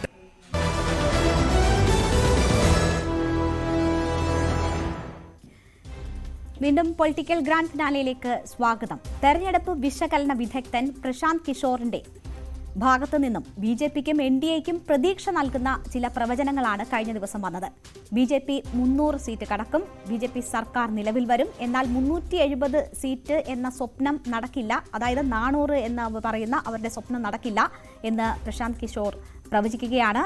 ദക്ഷിണേന്ത്യയിൽ തമിഴ്നാട്, തെലങ്കാന, ആന്ധ്രാപ്രദേശ് എന്നീ സംസ്ഥാനങ്ങളിൽ BJP നേട്ടമുണ്ടാക്കും, ബംഗാളിലും ഒഡീഷയിലും BJPക്ക് നേട്ടമുണ്ടാകുമെന്നും പ്രശാന്ത് കിഷോർ പറയുന്നു. അപ്പോൾ ഇത് BJPക്ക് പോലും ഇപ്പോൾ പ്രതീക്ഷയില്ലാത്ത ചില പ്രവചനങ്ങളാണ് പ്രശാന്ത് കിഷോറിൻ്റെ ഭാഗത്തു നിന്നും ഉണ്ടാകുന്നത്. ഒരു പൊളിറ്റിക്കൽ സ്ട്രാറ്റജിസ്റ്റ് ഇത് പറയുമ്പോൾ ഏതാണ്ട് പോൾ ഫലങ്ങൾ വരുന്ന പ്രതീതിയാണ് ആളുകളിൽ സ്വാഭാവികമായും ഉണ്ടാക്കുക. എന്ന് വെച്ചാൽ ഒരു വ്യക്തി അല്ലെങ്കിൽ ഒരു മാധ്യമം പറയുന്നതിനപ്പുറമുള്ള പ്രാധാന്യം പ്രശാന്ത് കിഷോറിൻ്റെ വാക്കുകൾക്ക് നൽകുന്നവരുണ്ട്. ഈ പറയുന്ന 300 ഒപ്പം തുടർഭരണം പറയുന്നു, പക്ഷേ 400 സാധ്യമല്ല എന്ന് പറയുന്നത് ഒരു യാഥാർത്ഥ്യ ബോധത്തോടു കൂടിയുള്ള പ്രവചനമാണ് എന്ന് നമുക്ക് കരുതാമല്ലേ? രേണുക, പ്രത്യേകിച്ച് പ്രശാന്ത് കിഷോറാണ് പറയുന്നത്. അദ്ദേഹം ഒരുപാട് ഇന്ത്യയിലെ തെരഞ്ഞെടുപ്പുകൾ നിയന്ത്രിക്കുകയും തെരഞ്ഞെടുപ്പുകളുടെ അജണ്ടയൊക്കെ സെറ്റ് ചെയ്യുകയും പാർട്ടികൾക്ക് വേണ്ടി അതിലൊക്കെ വിജയകരമായ രീതിയിലേക്ക് നടപ്പാക്കുകയും ഒക്കെ ചെയ്തിട്ടുള്ള ആളാണ്. ഇന്ത്യയിൽ വ്യാപകമായ രീതിയിലേക്ക് പഠനം നടത്തുകയും ഒക്കെ ചെയ്യുന്ന സംവിധാനം അദ്ദേഹത്തിൻ്റെ ഏജൻസിയും ഒക്കെയുണ്ട്. BJPയെ സംബന്ധിച്ച് വലിയ പ്രതീക്ഷ നൽകുന്ന ഒന്ന് തന്നെയാണ്. പക്ഷേ അദ്ദേഹം പറയുന്നതിന് പ്രധാനപ്പെട്ടാണ് BJP 400 എന്ന് പറയുമ്പോൾ നമുക്കറിയാം ഏത് തെരഞ്ഞെടുപ്പിലായാലും കേരളത്തിൽ ഇപ്പോൾ 20 സീറ്റിൽ മത്സരിച്ചെങ്കിൽ LDFനോടോ UDFനോടോ BJPയോടോ ചോദിച്ചാലും എല്ലാവരും ഞങ്ങൾ 20 നേടും എന്നേ പറയൂ. അവരുടെ 400 എന്ന അജണ്ടയെ നമ്മൾ അതിനപ്പുറത്തേക്ക് കാണേണ്ടതില്ല. ഒരു പാർട്ടി മുന്നോട്ട് വെക്കുന്ന ഒരു ലക്ഷ്യമാണ്, അല്ലാതെ അവർക്ക് കുറച്ച് നേടും എന്ന് പറഞ്ഞൊരു പാർട്ടിക്ക് മുന്നോട്ട് പോകാൻ കഴിയില്ല. പ്രശാന്ത് കിഷോർ പറയുന്നത് പ്രധാനമായും അദ്ദേഹം വിശദീകരണം കൂടി നൽകുന്നുണ്ട്. ഈ കഴിഞ്ഞ തവണ നേടിയ ആ 300 എന്നുള്ള കടമ്പയിലേക്ക് ഇത്തവണയും എത്തും. ഈ 370 BJPക്കും 400 പ്ലസ് NDAയ്ക്കും ലഭിക്കും എന്ന് പറയുന്ന ആ ഒരു വലിയ അജണ്ട ഒരു സംഖ്യയിലേക്ക് അല്ലെങ്കിൽ ആ ഒരു വലിയ മെജോറിറ്റിയിലേക്ക് BJP പോകില്ല എന്ന് പറയുന്നു. ഉത്തരേന്ത്യയിൽ നിന്ന് ചില തിരിച്ചടികൾ BJPക്ക് ഉണ്ടാകാം എന്ന് പറയുന്നു. ഉത്തരേന്ത്യയിലെ പ്രധാനപ്പെട്ട സംസ്ഥാനങ്ങളടക്കം BJPക്ക് കഴിഞ്ഞ തിരിച്ചടി ഉണ്ടാകുമെന്ന് പറയുമ്പോൾ നമ്മൾ ആലോചിക്കണം, ഉത്തരേന്ത്യയിൽ രാജസ്ഥാനിലാണെങ്കിൽ 25 സീറ്റും കഴിഞ്ഞ തവണ നേടിയത് BJP ആണ്. മധ്യപ്രദേശിൽ 29 സീറ്റിൽ 28 സീറ്റും നേടിയത് BJP ആണ്. ഇനി പടിഞ്ഞാറ് ഗുജറാത്തിലേക്ക് വന്നു കഴിഞ്ഞാൽ ഗുജറാത്തിലെ 25 നേടിയത് BJP ആണ്. ഹരിയാനയിലെ 10 സീറ്റിൽ 10 സീറ്റും നേടിയത് BJP ആണ്. ഡൽഹിയിലെ 7 സീറ്റും നേടിയത് BJP ആണ്. അപ്പോൾ അവിടെയെങ്കിലും ഇനി വർദ്ധിക്കാനില്ല എന്നുള്ളത് എല്ലാവർക്കും അറിയാം. അവിടെയൊക്കെ പക്ഷേ കുറവുണ്ടാവാൻ സാധ്യതയുണ്ട് എന്ന് പറയുന്നു. പക്ഷേ ഈ കുറവ് എവിടെ നിന്നാണ് നികത്തുന്നത് എന്നുള്ളത് അദ്ദേഹം പറയുന്നുണ്ട്. പ്രത്യേകിച്ച് ഈ പടിഞ്ഞാറൻ ഇന്ത്യയിൽ ചിലപ്പോൾ തിരിച്ചടി ഉണ്ടാവുമെന്ന് പറയുന്നു. ഈ കുറവ് നികത്താൻ അദ്ദേഹം പ്രധാനമായും പറയുന്നത് ദക്ഷിണേന്ത്യയെ സംബന്ധിച്ച് ദക്ഷിണേന്ത്യയിൽ കഴിഞ്ഞ തവണ കേരളത്തിലായാലും തമിഴ്നാട്, ആന്ധ്രാപ്രദേശ് ഈ 3 സംസ്ഥാനങ്ങളിൽ നിന്ന് BJPയുടെ അക്കൗണ്ട് 0 ആയിരുന്നു. അപ്പോൾ ആ 3 സംസ്ഥാനങ്ങളിൽ കേരളത്തെ അദ്ദേഹം പറയുന്നില്ല ഏതെങ്കിലും അക്കൗണ്ട് തുറക്കുമെന്നോ അല്ലെങ്കിൽ BJPക്ക് നേട്ടമുണ്ടാകുമെന്ന് പറയുന്നില്ല. പക്ഷേ തമിഴ്നാട്ടിൽ BJPക്ക് നേട്ടമുണ്ടാകും എന്ന് പറയുന്നു. BJPയെ സംബന്ധിച്ചിടത്തോളം തമിഴ്നാട്ടിൽ എത്ര കിട്ടിയാലും അത് നേട്ടമുണ്ട്. അവിടെയൊക്കെ ഈ പറയുന്നത് പോലെ 4-5 സീറ്റോ അല്ലെങ്കിൽ 10 സീറ്റ് കുറഞ്ഞു കഴിഞ്ഞാൽ ആ 10 സീറ്റ് മെയിൻറ്റെയിൻ ചെയ്യാൻ വേണ്ടി തമിഴ്നാട്ടിൽ നിന്ന് കുറച്ച് സീറ്റുകൾ കിട്ടാം. അതോടൊപ്പം തന്നെ തെലങ്കാനയിൽ നിന്ന് കുറച്ച് സീറ്റുകൾ BJPക്ക് കിട്ടാമെന്ന് പറയുന്നു. ആന്ധ്രാപ്രദേശിനെ സംബന്ധിച്ചാണ് പ്രശാന്ത് കിഷോറിൻ്റെ പ്രവചനം. സാധാരണ എല്ലാവരുടെയും പ്രവചനം എന്ന് പറയുന്നത് അവിടെ YSRCPയുടെ ഒരു വലിയ വിജയത്തിലേക്ക് പോവും എന്ന് തന്നെയാണ്. പക്ഷേ ആ YSRCPയുടെ വലിയൊരു വിജയം ഉണ്ടാവില്ലെന്നും അവർ നിയമസഭയിലടക്കം അവർ വല്ലാതെ ശോഷിച്ചു പോകുമെന്ന് പറയുന്നു. മറുപക്ഷത്ത് നിൽക്കുന്ന പ്രധാനപ്പെട്ട പാർട്ടി എന്ന് പറയുന്നത് TDP plus BJP സഖ്യമാണ്. TDP Chandrababu Naidu നമുക്കറിയാം ഐക്യാന്ധ്രയുടെ മുഖ്യമന്ത്രിയായിരുന്നു. അതോടൊപ്പം തന്നെ ആന്ധ്ര വിഭജിച്ച ശേഷവും അദ്ദേഹം ആദ്യ തവണ മുഖ്യമന്ത്രിയായിരുന്നത് TDP ആണ്. പിന്നീടാണ് TDP വല്ലാതെ കഴിഞ്ഞ തെരഞ്ഞെടുപ്പിലാണ് 2019 തെരഞ്ഞെടുപ്പിലാണ് TDP വല്ലാതെ തളർന്നു പോയത്. അവിടെയാണ് TDP BJP സഖ്യം. നേരത്തെ ഐക്യാന്ധ്ര നിൽക്കുമ്പോൾ തന്നെ TDP BJP സഖ്യത്തിൽ നിന്നുകൊണ്ട് YSRനെ അടക്കം വീഴ്ത്താൻ കഴിഞ്ഞിട്ടുള്ള ഒരു സഖ്യമാണെന്ന് ആലോചിക്കണം. ആ സഖ്യത്തിന് എത്രത്തോളം പ്രാവർത്തികമാകും എന്നുള്ള ചോദ്യം ഉണ്ടായിരുന്നു. സ്വാഭാവികമായി അവസാന നിമിഷം വന്നാണ് ഈ ജഗൻമോഹന്റെ പാർട്ടി പൂർണ്ണമായും ഏറെക്കുറെ പാർലമെന്റ് നിർണായക ഘട്ടത്തിലെല്ലാം തന്നെ BJPക്ക് അനുകൂലമായ നിലപാട് സ്വീകരിച്ചത്. സഖ്യകക്ഷി അല്ല എന്ന് മാത്രമേ ഉള്ളൂ. പക്ഷേ എപ്പോ BJPക്ക് രാജ്യസഭയിൽ ഒരു പ്രശ്നം വന്നാലും വോട്ടുമായി നിന്ന് പിന്തുണ സഖ്യം ഏതാണ്ട് ഉറപ്പാണ്. ഇന്നലെ നായിഡു വാരണാസിയിൽ ഉൾപ്പെടെ എത്തിയിരുന്നു. അത് പൂർണ്ണമായി നല്ല ബോണ്ടിലാണ് മുന്നോട്ട് പോകുന്നത്. നായിഡുവിനെ സംബന്ധിച്ചിടത്തോളം ഏത് വിധേനയും തിരിച്ചു വരിക എന്നുള്ളതും ഇനി കേസുകളുടെ പിടിയിൽ നിൽക്കുകയാണ്. അതെ കിരൺ, ഇവിടെ വളരെ പ്രശ്നം YSRCP തെരഞ്ഞെടുപ്പ് കമ്മീഷനെ സമീപിച്ചിട്ടുണ്ട് പ്രശാന്ത് കിഷോറിന്റെ ഈ പ്രഖ്യാപനത്തിനെതിരെ. കാരണം ജനങ്ങളെ സ്വാധീനിക്കാനുള്ള ബോധപൂർവമായ ശ്രമം തെരഞ്ഞെടുപ്പിന് തൊട്ട് മുൻപ് നടത്തിയ ഈ പ്രവചനങ്ങളിലൂടെ അദ്ദേഹം നടത്തിയിരിക്കുന്നു എന്നതാണ് സൂചിപ്പിക്കുന്നത്. ഞാൻ അതാണ് പറഞ്ഞത്, ഒരു വ്യക്തി ഒരു മാധ്യമങ്ങളൊന്നും ഈ എക്സിറ്റ് പോൾ ഫലങ്ങളൊന്നും പ്രഖ്യാപിക്കരുത് എന്നുള്ള കൃത്യമായ നിർദ്ദേശം തെരഞ്ഞെടുപ്പ് കമ്മീഷൻ ഉൾപ്പെടെ നൽകുമ്പോൾ PK പോലെ ഒരു വ്യക്തി ഇങ്ങനെ പറയുന്നു എന്ന് പറഞ്ഞാൽ അത് അത്രയും ഇമ്പാക്ട് ഉണ്ടാക്കും. ആ കാര്യം ചൂണ്ടിക്കാണിച്ചാണ് YSRCP കോടതിയെ സമീപിച്ചൊക്കെ ശരിയാണ്. പക്ഷേ നമുക്ക് അതിനകത്തൊരു കോമൺ ലോജിക്ക് ആലോചിച്ച് നോക്കി കഴിഞ്ഞാൽ ഇന്ത്യയിലെ ഒരു പൗരൻ എന്ന നിലയ്ക്ക് അദ്ദേഹത്തിന് ഇന്ന പാർട്ടിക്ക് ജയിക്കുമെന്ന് ഇന്ന പാർട്ടിക്ക് ഇത്ര സീറ്റ് കിട്ടും എന്നൊക്കെ പറയുന്നതിന് ആർക്കും നിയമപരമായ തടസ്സമൊന്നുമില്ല. എനിക്കോ രേണുകയ്ക്കോ അല്ലെങ്കിൽ ഈ കേട്ടുകൊണ്ടിരിക്കുന്ന ആളിനോ ഏത് മനുഷ്യർക്കും ഇന്ന പാർട്ടിക്ക് ഇത്ര സീറ്റ് കിട്ടുമെന്ന് പറയാം. അതിന് പ്രത്യേകിച്ച് നിയമ തടസ്സമില്ല. ഇത് നിങ്ങൾ സർവേ ഫലം പ്രചരിക്കരുത്, അല്ലെങ്കിൽ വെച്ചാൽ ജനങ്ങളുടെ മുഴുവൻ അഭിപ്രായമാണ് എന്ന മട്ടിൽ പറയരുത് എന്ന് മാത്രമേ ഉള്ളൂ. അല്ലെങ്കിൽ അങ്ങനെ സർവേ നടത്തി ചെയ്യരുത്. എനിക്ക് എൻ്റെ അഭിപ്രായം പറയുന്നതിന് ഏതെങ്കിലും തരത്തിൽ തടസ്സമില്ല. അതുകൊണ്ട് തന്നെ ഇത് ഏതെങ്കിലും നിയമപരമായി കഴിഞ്ഞ കുറേ ദിവസങ്ങളായി പറയുന്ന കാര്യങ്ങൾ എടുത്തു വെച്ച് നോക്കിയാൽ ഈ 10 വർഷം രാഹുൽ ഗാന്ധി ഇങ്ങനെ മെനക്കെട്ടു, ഇനി ഒന്നും നടന്നില്ലെങ്കിൽ അദ്ദേഹം സ്ഥാനം ഒഴിയണമെന്ന് വരെ ഒരു മാസം മുമ്പ് പ്രശാന്ത് കിഷോർ പറഞ്ഞത് നമുക്ക് മുന്നിലുണ്ട്. ഒപ്പം നിതീഷിനൊപ്പമായിരുന്നു ഏറ്റവും ഒടുവിൽ വരെ ഈ തെരഞ്ഞെടുപ്പിന്റെ ഏറ്റവും ഒടുവിലത്തെ ഘട്ടം വരെ PK ഉണ്ടായിരുന്നത്. അതിനുശേഷം അദ്ദേഹം ചില മാറ്റങ്ങൾ നടത്തുന്നു. അപ്പോൾ ആർക്ക് വേണ്ടിയാണ് ഈ സമയങ്ങളിൽ ഇങ്ങനെയുള്ള അഭിപ്രായ പ്രകടനം വരുന്നത്? സ്വാഭാവികമായിട്ടും ആളുകൾക്ക് സംശയം ഉണ്ടാവും. സ്വാഭാവികമായും സംശയങ്ങൾ ഉണ്ടാവും. പക്ഷേ പ്രശാന്ത് കിഷോറിനെ സംബന്ധിച്ചിടത്തോളം അദ്ദേഹം ഇത്രയും കാലം അദ്ദേഹത്തിന്റെ ഇതുവരെയുള്ള ട്രാക്ക് റെക്കോർഡാണല്ലോ നമ്മൾ പരിശോധിക്കേണ്ടത്. അദ്ദേഹത്തെ സംബന്ധിച്ചിടത്തോളം അദ്ദേഹം ഇങ്ങനെ ഒരു പ്രസ്താവന നടത്തുമ്പോൾ സ്വാഭാവികമായും അതിന് പുള്ളിയുടേതായ ചില കണക്കുകൾ അല്ലെങ്കിൽ സാധ്യതകളൊക്കെ ഉണ്ടാവും. യഥാർത്ഥത്തിൽ ഇതിനിടയിൽ ഇനി അദ്ദേഹവും അല്ലെങ്കിൽ തെരഞ്ഞെടുപ്പിനെ എപ്പോഴും പറയാം. കഴിഞ്ഞ 2 മാസം പ്രവചനം നടത്തിയപ്പോഴും പ്രശാന്ത് കിഷോർ പറഞ്ഞത് 2 മാസം എന്നത് വലിയ സമയമാണ്. ആ 2 മാസം കൊണ്ട് ചിത്രം മാറി. ഇപ്പോൾ കെജ്രിവാൾ മടങ്ങി വരുന്നു. കെജ്രിവാൾ പുതിയൊരു അജണ്ട മുന്നോട്ട് വെക്കുന്നു. ആ അജണ്ട എത്രത്തോളം ഇന്ത്യയിൽ വർക്ക് ചെയ്യും? കെജ്രിവാളിനെ പോലെ ഒരു മനുഷ്യനെ ഇത്ര കാലം ജയിലിലിട്ടതിനെതിരായ വികാരം കെജ്രിവാളിനെ പോലെ ആ പാർട്ടിക്ക് സ്വാധീനമില്ലെങ്കിലും ഇന്ത്യയിൽ വ്യാപകമായി സ്വാധീനമുള്ള ഒരു മനുഷ്യൻ. അപ്പോൾ അദ്ദേഹം ചിലപ്പോൾ അജണ്ട മാറ്റുമ്പോൾ തെരഞ്ഞെടുപ്പിന്റെ കാര്യം നിലവിലത്തെ അവസ്ഥ വെച്ചിട്ടാണ് അദ്ദേഹം ഇങ്ങനെ ഒരു പ്രസ്താവന അല്ലെങ്കിൽ ഇങ്ങനെ ഒരു പ്രവചനം നടത്തുന്നത് വേണം നമുക്ക് കരുതാൻ. അതെപ്പോഴും പ്രശാന്ത് കിഷോർ പറയുമ്പോഴും പറയാറുണ്ട്, ഈ തെരഞ്ഞെടുപ്പിന്റെ ഒരു അജണ്ട എന്ന് പറഞ്ഞാൽ ചിലപ്പോൾ ഒരാഴ്ച കൊണ്ട് പോലും മാറി മറിയാം. അവസാന ഇലക്ഷൻ നടക്കുന്നതിന് ഒരാഴ്ച മുമ്പ് ഒരു പ്രത്യേക സംഭവം ഉണ്ടായാൽ, ഇതുപോലെ നമ്മൾ ആദ്യം സൂചിപ്പിച്ച CAA ഇപ്പോൾ 14 പേർക്ക് കൊടുത്തു എന്ന് പറയുന്നത് ഇപ്പോൾ 14 പേർക്ക് കൊടുക്കേണ്ട ഈ കെജ്രിവാളിന്റെ വിഷയം വന്നു. അപ്പോൾ ആ വിഷയത്തിൽ നിന്നെല്ലാം മാറി അടുത്ത വിഷയത്തിലേക്ക് വരണം. നേരത്തെ എങ്ങനെയാണോ ഈ ഇലക്ട്രൽ ബോണ്ട് വന്നപ്പോൾ അതിന് ബദലായി വിജ്ഞാപനം വന്നത്, ഇപ്പോൾ 14 പേർക്ക് കൊടുക്കുന്നു. അപ്പോൾ ഇനി അടുത്ത അജണ്ടയിലേക്ക് മാറി വരണം. അപ്പോൾ ഈ അജണ്ട ആര് നിശ്ചയിക്കുന്നു, ആ നിശ്ചയിക്കുന്നതനുസരിച്ച് ചർച്ച ഏറ്റവും അവസാനം ഉണ്ടാകുന്ന അജണ്ടകൾ ആര് നിശ്ചയിക്കുന്നു എന്നുള്ളത് തെരഞ്ഞെടുപ്പിലെ വോട്ടിനെ സംബന്ധിച്ച് ഏറ്റവും പ്രധാനമാണ്. ഇവിടെ നമ്മൾ നോക്കുമ്പോൾ കിരൺ, ഇപ്പോൾ പ്രശാന്ത് കിഷോർ പറഞ്ഞിട്ടുള്ള കാര്യങ്ങൾ ഒരു തെരഞ്ഞെടുപ്പ് പ്രക്രിയ തുടങ്ങുന്നതിന് മുൻപ് കേട്ടാൽ നമുക്കൊന്നും ഒരു അത്ഭുതവും തോന്നില്ല, അല്ലേ? കാരണം 400 പാർ പറഞ്ഞ് ഒരു ഭാഗത്ത് അത്രയും ആത്മവിശ്വാസത്തോടു കൂടിയുള്ള പ്രചരണങ്ങൾക്ക് തുടക്കമിട്ടതിലൂടെ തന്നെ അവർ ഉദ്ദേശിക്കുന്ന കാര്യങ്ങൾ ഇതൊക്കെ തന്നെയാണ്. പാർലമെന്റിൽ ഖർഗെ പോലും ഈ കാര്യങ്ങൾ പറഞ്ഞ് പിന്നെ തിരുത്തി പറയേണ്ടി വരുന്ന സാഹചര്യമൊക്കെ നമ്മൾ കണ്ടതാണ്. അപ്പോൾ ഇപ്പോൾ പ്രശാന്ത് കിഷോർ പറഞ്ഞ കാര്യങ്ങൾ കുറച്ചുകൂടി സൂക്ഷ്മമായി നമ്മൾ വിലയിരുത്തിയാൽ എന്താണോ BJP അവരുടെ സ്ട്രാറ്റജിയായി കണക്കാക്കിയിരുന്നത് ഈ തെരഞ്ഞെടുപ്പിൽ നടപ്പാക്കിയത്, അത് കൃത്യമായി ഫലം കാണുന്നു എന്ന് വേണ്ടേ നമ്മൾ മനസ്സിലാക്കാൻ. കാരണം ഈ ഏറ്റവും ടോപ്പിലെത്തി അല്ലെങ്കിൽ മാക്സിമം സീറ്റുകൾ പിടിച്ച ഇടങ്ങളിൽ തിരിച്ചടി ഉണ്ടാകുമെന്നത് BJPയുടെ തിരിച്ചറിവായിരുന്നു. അത് ലക്ഷ്യമിട്ട് തന്നെയാണ് കഴിഞ്ഞ 6 മാസമായി മോദി ദക്ഷിണേന്ത്യ കേന്ദ്രീകരിച്ച് വന്നും പോയും നിൽക്കുകയായിരുന്നു. എത്ര തവണ ഇതിനകം ഡൽഹിയിൽ നിന്ന് തെക്കേ ഇന്ത്യയിലേക്ക് പറന്നു വന്നു, എത്ര ക്ഷേത്രങ്ങൾ സന്ദർശിച്ചു എന്ന് നോക്കിയാൽ കൃത്യമായി അവരുടെ പ്ലാൻ എന്തായിരുന്നു എന്നത് മനസ്സിലാക്കാം. ഇപ്പോൾ PK പറയുന്നത് വെച്ച് നോക്കുകയാണെങ്കിൽ അത് ഫലം കാണും, അവിടെ ഉണ്ടാകുന്ന കുറവ് ഇവിടെ നികത്തും എന്നതാണ്. അതിനകത്ത് ഏറ്റവും പ്രധാനപ്പെട്ട 2 സംസ്ഥാനങ്ങൾ എന്ന് പറയുന്നത് എനിക്ക് തോന്നുന്നു ബംഗാളും ഒഡീഷയുമാണ്. ബംഗാളിനെ സംബന്ധിച്ച് കഴിഞ്ഞ തവണയാണ് BJP ഏറ്റവും വലിയ നേട്ടമുണ്ടാക്കിയത്. 18 സീറ്റിലേക്ക് ബംഗാൾ ഉയർന്നു. ബംഗാളിലെ രണ്ടാമത്തെ വലിയ പാർട്ടി BJP ആണ്. മറ്റ് CPM ആയാലും CPI ആയാലും അതോടൊപ്പം തന്നെ കോൺഗ്രസ് ആയാലും അവരെല്ലാം അല്ലാതെ പിന്നിൽ പോയി. അവിടെ ബംഗാളിൽ പക്ഷേ അതിനുശേഷം നടന്ന തദ്ദേശ തെരഞ്ഞെടുപ്പിലടക്കം മമതാ ബാനർജി ഒരു സമ്പൂർണ്ണ ആധിപത്യമാണ് നേടിയത്. എന്നുവെച്ചാൽ എതിരാളികളില്ലാത്ത രീതിയിലേക്ക് മമതയുടെ ഒരു മുന്നേറ്റമായിരുന്നു. ഇപ്പോഴും മമതയ്ക്ക് ആ ശക്തി ഉണ്ട് എന്നാണ് മമത കരുതുന്നത്. ഇന്ത്യയിൽ പൊതുവെ കരുതപ്പെടുന്ന ഒരു ധാരണയും ബംഗാളിനെ സംബന്ധിച്ചിടത്തോളം, പക്ഷെ അവിടെ ബംഗാളിൽ മമതയ്ക്ക് ഡാമേജ് ഉണ്ടാവാൻ സാധ്യതയുണ്ട് എന്നുള്ള മട്ടിലേക്കാണ് സ്വാഭാവികമായും ഈ പ്രവചനങ്ങളൊക്കെ വരുന്നത്. BJPയെ സംബന്ധിച്ച് BJPക്ക് വളരാൻ വളരെ സ്വാധീനം ഉള്ള അല്ലെങ്കിൽ അതിനനുകൂലമായ മണ്ണാണ് യഥാർത്ഥത്തിൽ പശ്ചിമ ബംഗാളിൻ്റെത്. എന്നാൽ പശ്ചിമ ബംഗാളിനെ സംബന്ധിച്ചിടത്തോളം ഈ ആചാരങ്ങളും ഹിന്ദു വിഭാഗത്തിൻ്റെ ഇതും അവരുടെ ചടങ്ങുകളും അങ്ങനെ ഇതെല്ലാമായി ബന്ധപ്പെട്ട് നിരന്തരം നിൽക്കുന്ന ഒരു സംസ്ഥാനമാണ്. പെട്ടെന്ന് ആ തരത്തിലേക്കൊക്കെ മാറാൻ സാധ്യതയുള്ളതാണ്.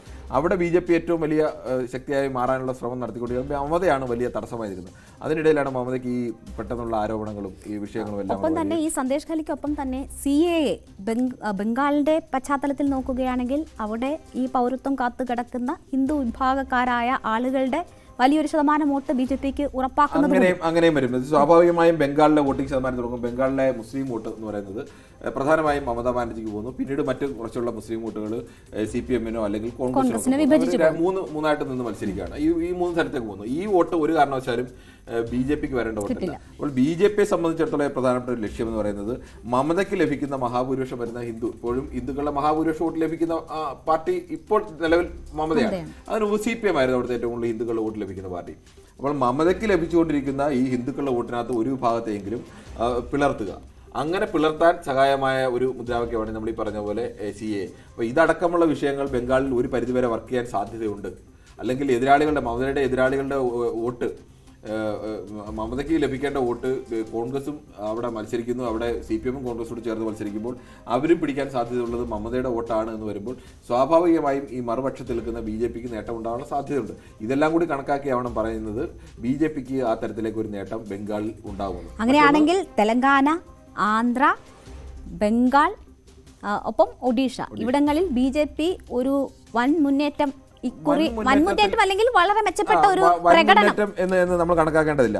ഇപ്പോൾ ഈ ഇവിടെയൊക്കെ രാജസ്ഥാനിൽ ഇപ്പോൾ 25 സീറ്റ് ഉണ്ടെങ്കിൽ അതിനകത്ത് ചിലപ്പോൾ അവർക്ക് ഒരു വലിയ കണക്കൊക്കെ ആലോചിച്ചാൽ 5 അല്ലെങ്കിൽ 10 സീറ്റ് നഷ്ടപ്പെട്ടാൽ പോലും ഇതാകെ നഷ്ടപ്പെടുന്ന സീറ്റുകൾക്ക് അത്രയും സീറ്റുകൾ എത്തിയില്ലെങ്കിൽ പോലും അവിടെ 10 സീറ്റ് നഷ്ടപ്പെട്ടാൽ മറ്റ് സംസ്ഥാനങ്ങളുടെ 1-2 സംസ്ഥാനത്ത് നിന്ന് 10 സീറ്റ് കിട്ടിയാൽ അതിന്റെ കുറവ് ഒരു പരിധിവരെയൊക്കെ പരിഹരിക്കാൻ കഴിയും.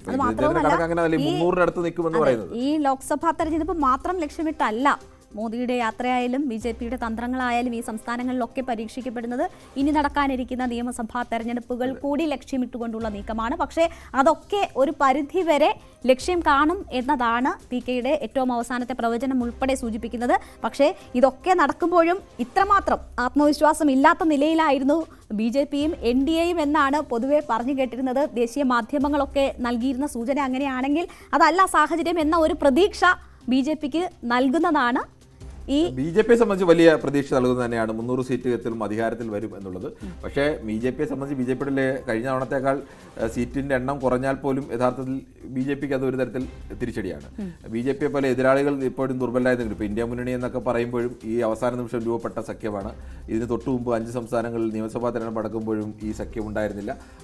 അവിടെയും കനത്ത തിരിച്ചടി നേരിട്ടപ്പോൾ മാത്രമാണ് ഇവർ ഈ യാഥാർത്ഥ്യ ബോധത്തിലേക്ക് വരുന്നതെന്ന് ആലോചിക്കുന്നത്. ഒരു വർഷം മുമ്പ് പ്രശാന്ത് കിഷോറൊക്കെ നേരത്തെ പറഞ്ഞിട്ടുണ്ട്, നിങ്ങൾ ഒരു വർഷം മുമ്പെങ്കിലും ഈ ഒരു സഖ്യം രൂപപ്പെടണം. സഖ്യം രൂപപ്പെട്ട ശേഷം ആ സഖ്യത്തിന്റെ പ്രവർത്തനങ്ങൾ ആരംഭിക്കണം. എല്ലാ സ്ഥലത്തും ഓരോരുത്തരത്ത് ഏത് തന്ത്രം വേണം ആ തരത്തിലേക്ക് പോകണം. ഇത് അത്തരം തന്ത്രങ്ങൾ പരീക്ഷിക്കാൻ പറ്റുന്ന ഏറ്റവും നല്ല സമയമായിരുന്നു ഈ 5 നിയമസഭാ തെരഞ്ഞെടുപ്പുകൾ. അവിടെ കോൺഗ്രസിന്റെ കയ്യിലിരുന്ന് സംസ്ഥാനം പോയി എന്ന് മാത്രമല്ല, ആകെ തെലങ്കാന ദക്ഷിണേന്ത്യയിൽ കിട്ടിയെന്നതിനപ്പുറത്തേക്ക് രാജസ്ഥാനിലെ കയ്യിലിരുന്ന് സംസ്ഥാനം രാജസ്ഥാനിലെ നല്ല ഭരണത്തിനെതിരെ വികാരങ്ങളൊന്നുമില്ല. മധ്യപ്രദേശിൽ അങ്ങനെയല്ല, ഭരണത്തിനെതിരെ വികാരം ഉണ്ടായിരുന്നു. ആ മധ്യപ്രദേശിൽ കിട്ടിയില്ല, കയ്യിൽ നിന്ന് രാജസ്ഥാൻ പോയി. ഛത്തീസ്ഗഡിലാണെങ്കിൽ ഛത്തീസ്ഗഡ് വളരെ മികച്ച രീതിയിൽ അതിനുശേഷമാണ് സഖ്യത്തിലേക്ക് വരാനും ഒരു പരിധിവരെ സീറ്റുകൾ വിട്ടുകൊടുത്തുള്ള കോംപ്രമൈസിനും ഒക്കെ കോൺഗ്രസ് തയ്യാറായപ്പോൾ ഏറ്റവും വൈകിയ മുഹൂർത്തത്തിലാണ്. അപ്പോൾ പോലും ഇപ്പോൾ രാജസ്ഥാനിലായാലും മധ്യപ്രദേശിലായാലും പ്രധാനപ്പെട്ട സീറ്റുകളിൽ പ്രധാനപ്പെട്ട നേതാക്കൾ മത്സരിക്കാൻ തയ്യാറാകാതെ വിമുഖത കാണിച്ച് മാറി നിൽക്കുന്നത് ഉൾപ്പെടെയുള്ള ഒരുപാട് പ്രശ്നങ്ങൾ അവിടെ ഇപ്പോഴും കോൺഗ്രസിനുള്ളിലൊക്കെ ഉണ്ട് എന്നതും ഒരു വസ്തുതയാണ്. എന്തായാലും നമുക്ക് കാത്തിരിക്കാം. ഈ പ്രവചനങ്ങളൊക്കെ ഇങ്ങനെ വന്നുകൊണ്ടിരിക്കുകയാണ്. ഇനി എക്സിറ്റ് പോൾ ഉൾപ്പെടെയുള്ള കാര്യങ്ങളും ഒക്കെ തെരഞ്ഞെടുപ്പ് തീരുന്ന ദിവസം വരാനിരിക്കുന്നു. എങ്കിൽ പോലും ജൂൺ 4 വരെ കാത്തിരുന്നാൽ മാത്രമേ ഏത് പ്രവചനമായാലും ഏത് എക്സിറ്റ് പോളായാലും ഏത് വിഷയമായാലും ഇത് അടിസ്ഥാനപരമായി ജനങ്ങളാണ് വോട്ട് ചെയ്യുന്നത്. നമ്മൾ ഏത് പ്രവചനം നടത്തുമ്പോഴും ഇന്നത്തെ സാഹചര്യം അനുസരിച്ച് മാത്രമേ ഒരാളിനോ പ്രവചനോ അല്ലെങ്കിൽ ഒരു ഏജൻസിക്കോ കഴിയൂ. പക്ഷേ ഓരോ ദിവസം കഴിയുന്നതോറും തെരഞ്ഞെടുപ്പിന്റെ അജണ്ടകൾ മാറാം. അജണ്ടകൾ മാറിക്കഴിഞ്ഞാൽ വോട്ടിങ്ങിന്റെ പാറ്റേൺ മാറാം. ജനങ്ങൾ വോട്ട് ചെയ്യുന്നതാണ്. ആളുകൾ വോട്ട് ചെയ്യാൻ പല ഘടകങ്ങൾ ശതമാനം 4 ഘട്ടം വരെ കുറഞ്ഞത് 4ാം ഘട്ടത്തിൽ മെച്ചപ്പെട്ടത് എന്തുകൊണ്ടാണ്, ഇനിയുള്ള ഘട്ടങ്ങളിൽ എങ്ങനെയായിരിക്കും, ഇതൊക്കെ തെരഞ്ഞെടുപ്പ് ഫലത്തെ നിർണ്ണയിക്കുന്നതാണ്. എന്തായാലും നമുക്ക് കാത്തിരിക്കാം എന്താണ് സംഭവിക്കുന്നതെന്ന് അറിയാൻ. അടുത്ത വിഷയത്തിലേക്ക് പോകും മുൻപ് ഒരിടവേള കൂടി.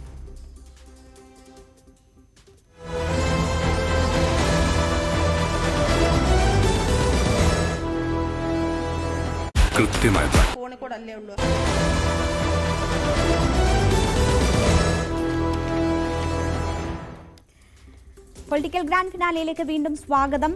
ഇനി നമ്മൾ പോകുന്നത് BJPയെ സംബന്ധിച്ച് തിരിച്ചടിയുള്ള ഒരു വാർത്തയിലേക്കാണ്. UAPA കേസിൽ അറസ്റ്റ് ചെയ്ത ന്യൂസ് ക്ലിക്ക് എഡിറ്റർ പ്രബീർ പുരകായസ്ഥയെ വിട്ടയക്കണമെന്ന് സുപ്രീം കോടതി. അറസ്റ്റ് നിയമവിരുദ്ധമാണെന്ന് ജസ്റ്റിസ് BR ഗവായ്, സന്ദീപ് മേത്ത എന്നിവരുൾപ്പെട്ട ബെഞ്ച് നിരീക്ഷിച്ചു. UAPA ക്രിമിനൽ ഗൂഢാലോചന, സമൂഹത്തിൽ സ്പർദ്ധ വളർത്തൽ തുടങ്ങിയ കുറ്റങ്ങൾ ചുമത്തി പ്രബീർ പുരകായസ്ഥയെ 2023 ഒക്ടോബർ 3 ഡൽഹി പോലീസ് അറസ്റ്റ് ചെയ്തത്. കിരൺ, ഇക്കാര്യങ്ങൾ നോക്കുമ്പോൾ തുടർച്ചയായി കോടതിയിൽ നിന്ന് ഏൽക്കുന്ന തിരിച്ചടികൾ, കാരണം നമ്മളുടെ കേജ്രിവാൾ ജാമ്യത്തിൽ ഇറങ്ങിയിട്ട് കുറച്ച് ദിവസങ്ങളെ ആയിട്ടുള്ളൂ. അതിന് പിന്നാലെയാണ് ഈ അറസ്റ്റ് തന്നെ നിയമവിരുദ്ധമാണ് എന്ന് ചൂണ്ടിക്കാട്ടിക്കൊണ്ടുള്ള പുരകായസ്ഥയ്ക്കെതിരെ കേസിൽ സുപ്രീം കോടതിയുടെ പരാമർശം ഉണ്ടാകുന്നത്. നേരത്തെ നമ്മൾ സൂചിപ്പിച്ചു, ഇലക്ട്രൽ ബോണ്ട് ഉൾപ്പെടെയുള്ള വിഷയങ്ങളിലേക്ക് തിരിച്ചടി. ഈ കഴിഞ്ഞ കുറച്ച് നാളുകൾ എടുത്താൽ തുടർച്ചയായി കേന്ദ്ര സർക്കാരിന് കോടതികളിൽ തിരിച്ചടി ഏൽക്കുകയാണ്. അത് വളരെ ശരിയാണ്. കഴിഞ്ഞ കുറച്ച് കാലമായി കേന്ദ്ര സർക്കാരിൻ്റെ പല നിലപാടുകളിലും സുപ്രീം കോടതിയുടെ ഭാഗത്തു നിന്ന് ശക്തമായ എതിർ നിലപാടുകൾ ഉണ്ടായിട്ടുണ്ട്. ഈ പ്രബീർ പുരകായസ്ഥയെ അറസ്റ്റ് ചെയ്യുന്ന സമയത്ത് ഒരുപക്ഷെ സ്വതന്ത്ര ഇന്ത്യയുടെ ചരിത്രത്തിൽ തന്നെ ആദ്യമായിട്ടായിരിക്കും ഒരു എഡിറ്ററെയും ആ എഡിറ്ററെ അറസ്റ്റ് ചെയ്യാൻ വേണ്ടി അവിടുത്തെ ജോലി ചെയ്യുന്ന അതുമായി ബന്ധപ്പെട്ട അവിടെ കോളം എഴുതിയ ആളുകളടക്കം 37ഓളം വരുന്ന ജേർണലിസ്റ്റുകളുടെ വീടുകളിൽ തുടർച്ചയായി ഒരേ സമയം റെയ്ഡ് നടത്തുന്നു. ആ റെയ്ഡ് നടത്തിയതിനു ശേഷം അദ്ദേഹത്തെയും അദ്ദേഹത്തിൻ്റെ HR ഹെഡിനെയും അറസ്റ്റ് ചെയ്യുന്നു. അപ്പോൾ അങ്ങനത്തെ ഒരു അറസ്റ്റിനെതിരെ ലോകത്തെ പ്രധാനപ്പെട്ട മാധ്യമ സംഘടനകളാകെ അതിനെതിരെ രംഗത്ത് വന്നതാണ്. ഇങ്ങനെ ഒരു സ്വതന്ത്ര മാധ്യമത്തിന് പ്രവർത്തനത്തിന് തടസ്സപ്പെടുത്തുന്ന രീതിയിലേക്കാണ് നിലപാട്. പ്രത്യേകിച്ച് അദ്ദേഹത്തിന് നേരെ ചുമത്തിയ കുറ്റം എന്ന് പറയുന്നത് അദ്ദേഹം ചൈനയിൽ നിന്ന് ഫണ്ട് വാങ്ങിക്കൊണ്ട് രാജ്യത്തിൻ്റെ അഖണ്ഡതയ്ക്ക് വിരുദ്ധമായ പ്രവർത്തനങ്ങൾ അദ്ദേഹം ചെയ്തു എന്നുള്ളതായിരുന്നു പ്രധാനമായും പറഞ്ഞിരുന്നത്. അപ്പോൾ ഇതിന് തെളിയിക്കാൻ വേണ്ടിയുള്ള കാര്യങ്ങളോ അല്ലെങ്കിൽ സർക്കാരിനെ വിമർശിക്കുന്നത് എങ്ങനെയാണ്, ഒരു കേന്ദ്ര സർക്കാരിനെയോ പ്രധാനമന്ത്രിയെയോ വിമർശിക്കുന്നത് എങ്ങനെയാണ് രാജ്യവിരുദ്ധ പ്രവർത്തനമാകുന്നത് എന്നുള്ള ചോദ്യമാണ് സ്വാഭാവികമായും ഉയർന്നത്. ഇന്ത്യയിലും പല സ്ഥലങ്ങളിലും പ്രതിഷേധങ്ങൾ ഉയർന്നിരുന്നു. ലോകത്തും നമ്മൾ നേരത്തെ പറഞ്ഞതുപോലെ ഈ തരത്തിലേക്കുള്ള വിഷയങ്ങളിൽ ആ തരത്തിൽ പ്രതിഷേധം ലോകത്തിൻ്റെ വിവിധ ഭാഗങ്ങളിൽ ഈ CAAക്ക് എങ്ങനെയാണ് വന്നത് ആ മട്ടിലൊക്കെയുള്ള പ്രതിഷേധങ്ങൾ ഉയർന്നു. ഇന്ത്യ പോലൊരു രാജ്യം ഈ മാധ്യമങ്ങളെ ആ തരത്തിലേക്ക് അടിയന്തരാവസ്ഥ കാലത്താണ് യഥാർത്ഥത്തിൽ മാധ്യമങ്ങൾക്ക് നേരെ ഈ തരത്തിലേക്കുള്ള വലിയ സെൻസർഷിപ്പുകൾ ഒക്കെ ഏർപ്പെടുത്തുകയും മാധ്യമ സ്വാതന്ത്ര്യത്തെ തന്നെ അത്രത്തോളം ഹനിക്കുകയും ചെയ്തിരുന്നു, അല്ലെങ്കിൽ അതിനെ വിലങ്ങിടുന്ന ഒരു നിലപാടുണ്ട്. അതിനുശേഷം അന്ന് ഈ അടിയന്തരാവസ്ഥയൊക്കെ എതിർത്ത കൂട്ടരാണ് ഈ RSSന്റെ നേതൃത്വം എന്നൊക്കെ ആലോചിക്കണം. അന്ന് ഇന്ദിരാഗാന്ധിക്കെതിരെ ശക്തമായി നിന്ന സംഘടന കൂടിയാണ്. പക്ഷേ ഇപ്പോൾ പുതിയ കാലത്തിലേക്ക് വരുമ്പോൾ ഈ ഒരു മാധ്യമം അവിടെ കേന്ദ്ര സർക്കാരിനെതിരെയും പ്രധാനമന്ത്രിക്കെതിരെയും നിലപാട് സ്വീകരിച്ചതിൻ്റെ പേരിൽ പ്രബീർ പുരകായസ്ഥ എന്ന് പറയുന്ന ആൾ ഈ അടിയന്തരാവസ്ഥ കാലത്ത് അടിയന്തരാവസ്ഥക്കെതിരെ അതിശക്തമായി പോരാടിയ ആളാണെന്ന് ആലോചിക്കണം. ഇന്ത്യയിൽ തന്നെ പരക്കെ അംഗീകരിക്കപ്പെടുന്ന ക്രെഡിബിലിറ്റി ഉള്ള ഒരു ജേർണലിസ്റ്റാണ്.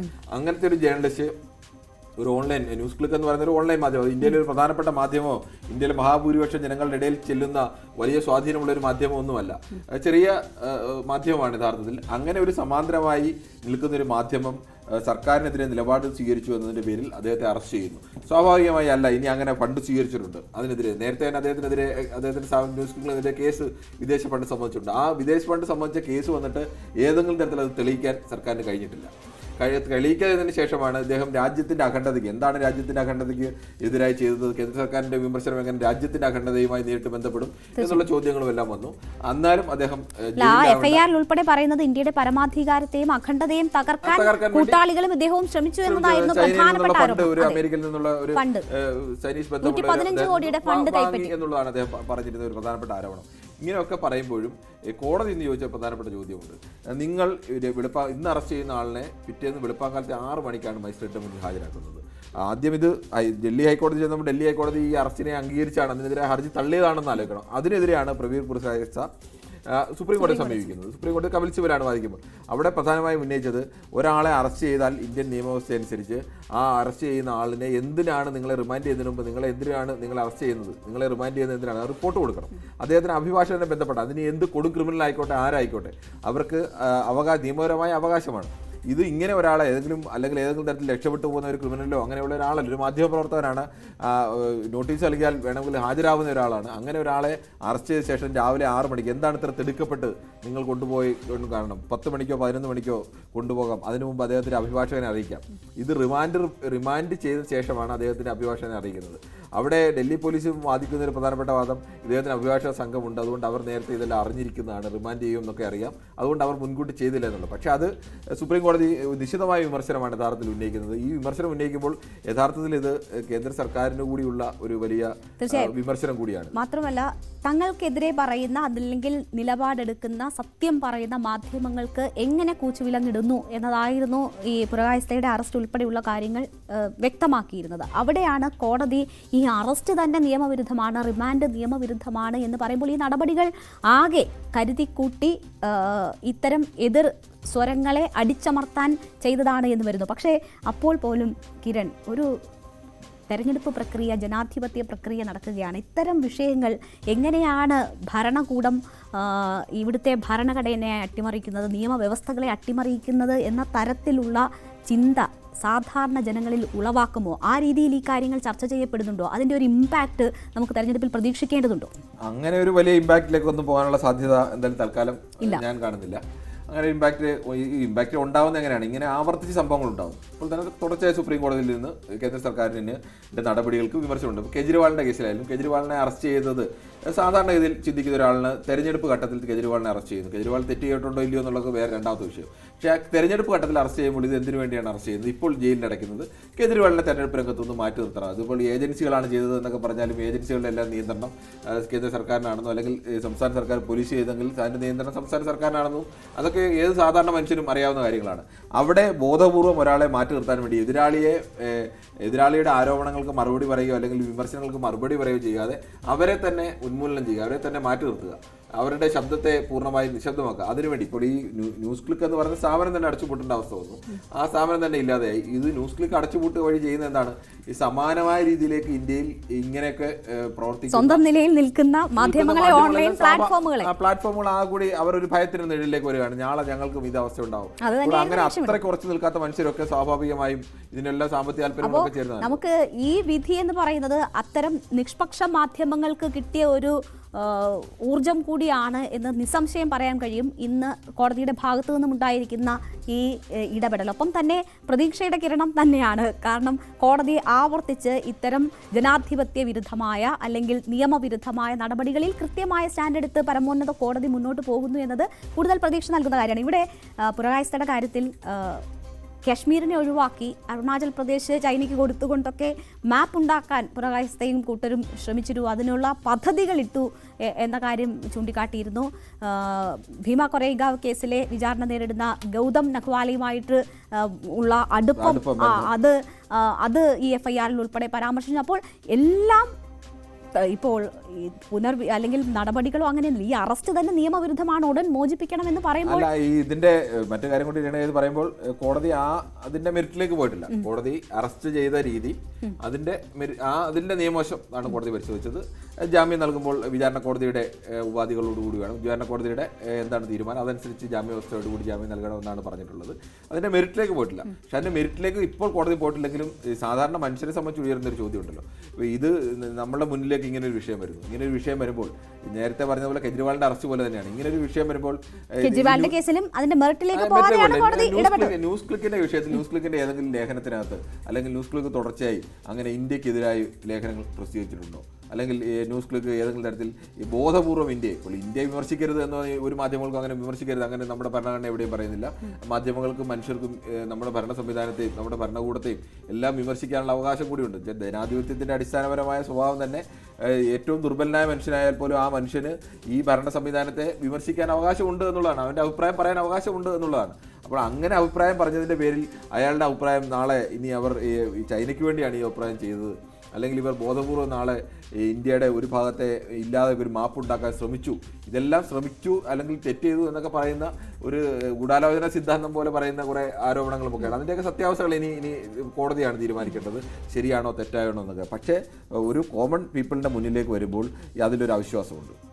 സർക്കാരിനെ രൂക്ഷമായി വിമർശിക്കുന്ന ഒരാൾക്കെതിരെ ഈ തരത്തിലേക്ക് അയാളെ അറസ്റ്റ് ചെയ്ത് അയാളുടെ സ്ഥാപനം പൂട്ടിക്കുന്നു, അല്ലെങ്കിൽ ഒരു മാധ്യമപ്രവർത്തകനെ പിടിക്കാൻ വേണ്ടി അതിന് 37 മാധ്യമപ്രവർത്തകരുടെ വീടുകളിൽ കോളം എഴുതിയ ആളുകളുടെ വീടുകളിലടക്കം ഒരേ സമയം റെയ്ഡ് നടത്തുന്നു. ഇതങ്ങനെ ഏതെങ്കിലും ഒരു ഇന്ത്യയുടെ സുരക്ഷയെ ബാധിക്കുന്ന വിഷയമോ അല്ലെങ്കിൽ അത്തരത്തിലേക്ക് ഒരു ഗൗരവപ്പെട്ട വിഷയങ്ങളൊന്നുമല്ല. അത്തരമൊരു വിഷയത്തിൽ ഇത്ര വലിയ ഒരു നാടകമൊക്കെ നടത്തി ഇന്ത്യയെ മുഴുവൻ മൊത്തം 800ഓളം വരുന്ന ഉദ്യോഗസ്ഥരെ അണിനിരത്തിക്കൊണ്ട് ഒരേ സമയം റെയ്ഡ് നടത്തുന്നു, എല്ലാവരുടെയും ലാപ്ടോപ്പുകൾ പിടിച്ചെടുക്കുന്നു. ഇവരുടെ ലാപ്ടോപ്പ് പിടിച്ചെടുക്കുക എന്ന് പറഞ്ഞാൽ ഒരു മാധ്യമപ്രവർത്തകൻ ലാപ്ടോപ്പ് പിടിച്ചെടുത്താൽ അയാളുടെ മൊബൈൽ ഫോൺ പിടിച്ചെടുത്താൽ അവൻ്റെ പണിയായുധം കൂടിയാണ് പിടിച്ചെടുക്കുന്നത്. അവർക്ക് നാളെ അവർക്ക് അവരുടെ ജോലി ചെയ്യാൻ കഴിയില്ല. അവരുടെ ഡാറ്റാസ് എല്ലാം ഉള്ളത് ചിലപ്പോൾ അതിലായിരിക്കും, അവർ ജോലി ചെയ്യുന്നത് അതിലായിരിക്കും. ഈ പുതിയ കാലത്ത് പലരും ലാപ്ടോപ്പിലാണ് ഇവരുടെ ജോലികളൊക്കെ ചെയ്യുന്നത്. അപ്പോൾ അതെല്ലാം പിടിച്ചെടുത്തുകൊണ്ട് അവർക്ക് ജോലി ചെയ്യാനുള്ള അവരുടെ അവകാശത്തെ നിഷേധിക്കുന്നു. ആ തരത്തിലേക്കൊക്കെ വന്നപ്പോൾ സ്വാഭാവികമായും അതിനെതിരെ വികാരങ്ങൾ. പക്ഷേ അവിടെ എങ്ങും യാതൊരു വിട്ടുവീഴ്ചയ്ക്കും ഈ പറഞ്ഞതുപോലെ നമ്മൾ കേജ്രിവാളിന് ഇപ്പോൾ ജാമ്യം കിട്ടി, പക്ഷേ സിസോദിയ ജാമ്യം കിട്ടാതെ ഇപ്പോഴും അകത്ത് കിടക്കുകയാണ്.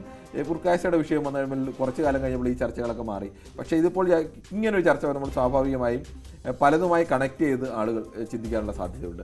അത് ഒരു തരത്തിൽ പറഞ്ഞാൽ ഈ കേന്ദ്ര സർക്കാരിനെതിരെയുള്ള അത്തരമൊരു വികാരത്തെ ശക്തിപ്പെടുത്താൻ സഹായിക്കും. പക്ഷേ ഇതൊക്കെ വോട്ടായി മാറുമോ, അല്ലെങ്കിൽ ഇത് സാധാരണ ജനങ്ങളുടെ വോട്ടിനെ ഇത് എങ്ങനെ ബാധിക്കുമെന്ന് ചോദിച്ചാൽ അവർ അവരുടെ ജീവൽ പ്രശ്നങ്ങൾക്ക് അപ്പുറമുള്ള വിഷയങ്ങളെ എത്രമാത്രം പ്രാധാന്യത്തോടെ കാണുന്നു എന്നത് സംശയമാണ്. എങ്കിൽ പോലും ഇതൊരു ശുഭസൂചനയാണ് ഇല്ലേ? അല്ലെങ്കിൽ നിഷ്പക്ഷ മാധ്യമങ്ങളെയൊക്കെ സംബന്ധിച്ച് അവർക്ക് വലിയ ഒരു സാധ്യത തുറന്നിടുന്ന, അല്ലെങ്കിൽ കുറച്ചുകൂടി ആത്മവിശ്വാസത്തോടു കൂടി മുന്നോട്ട് പോകാൻ കഴിയുന്ന സാഹചര്യം ഒരുക്കുമെന്നാണ് പ്രതീക്ഷിക്കപ്പെടുന്നത്.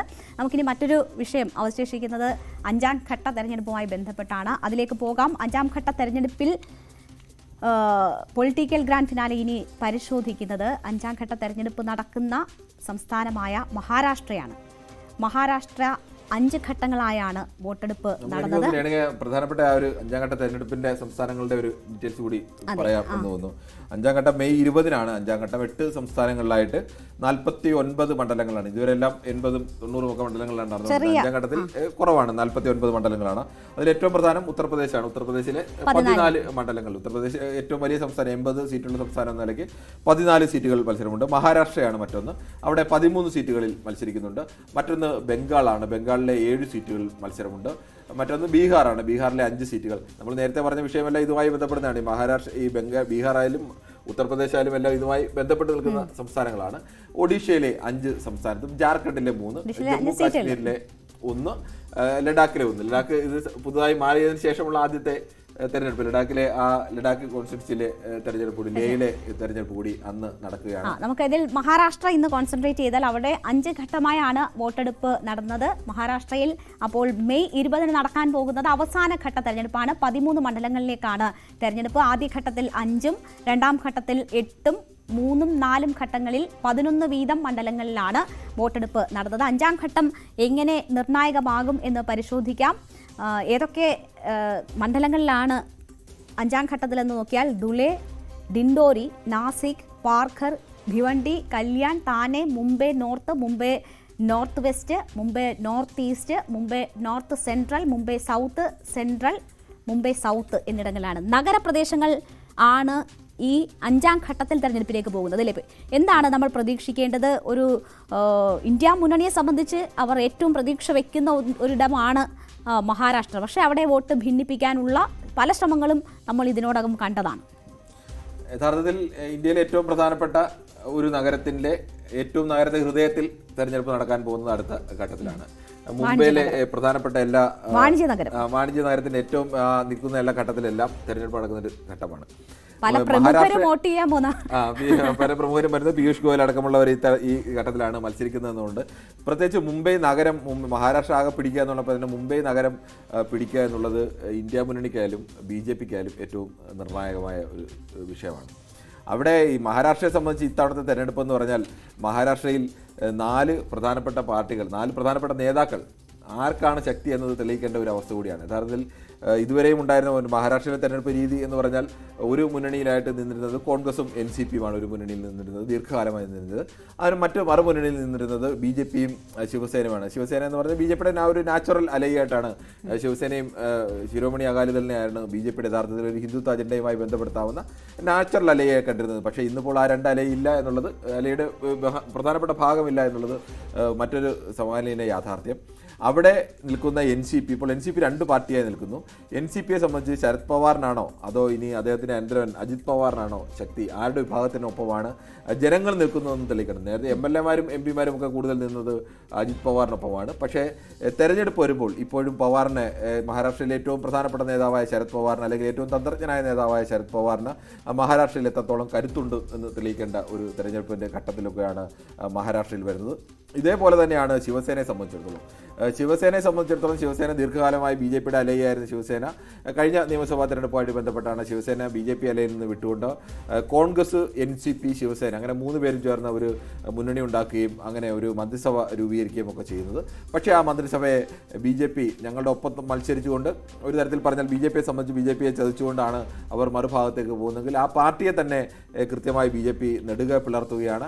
ഒപ്പം അതിന് മുൻകൈ എടുത്ത NCPയെ നെടുക അവർ പിളർത്തുന്നു.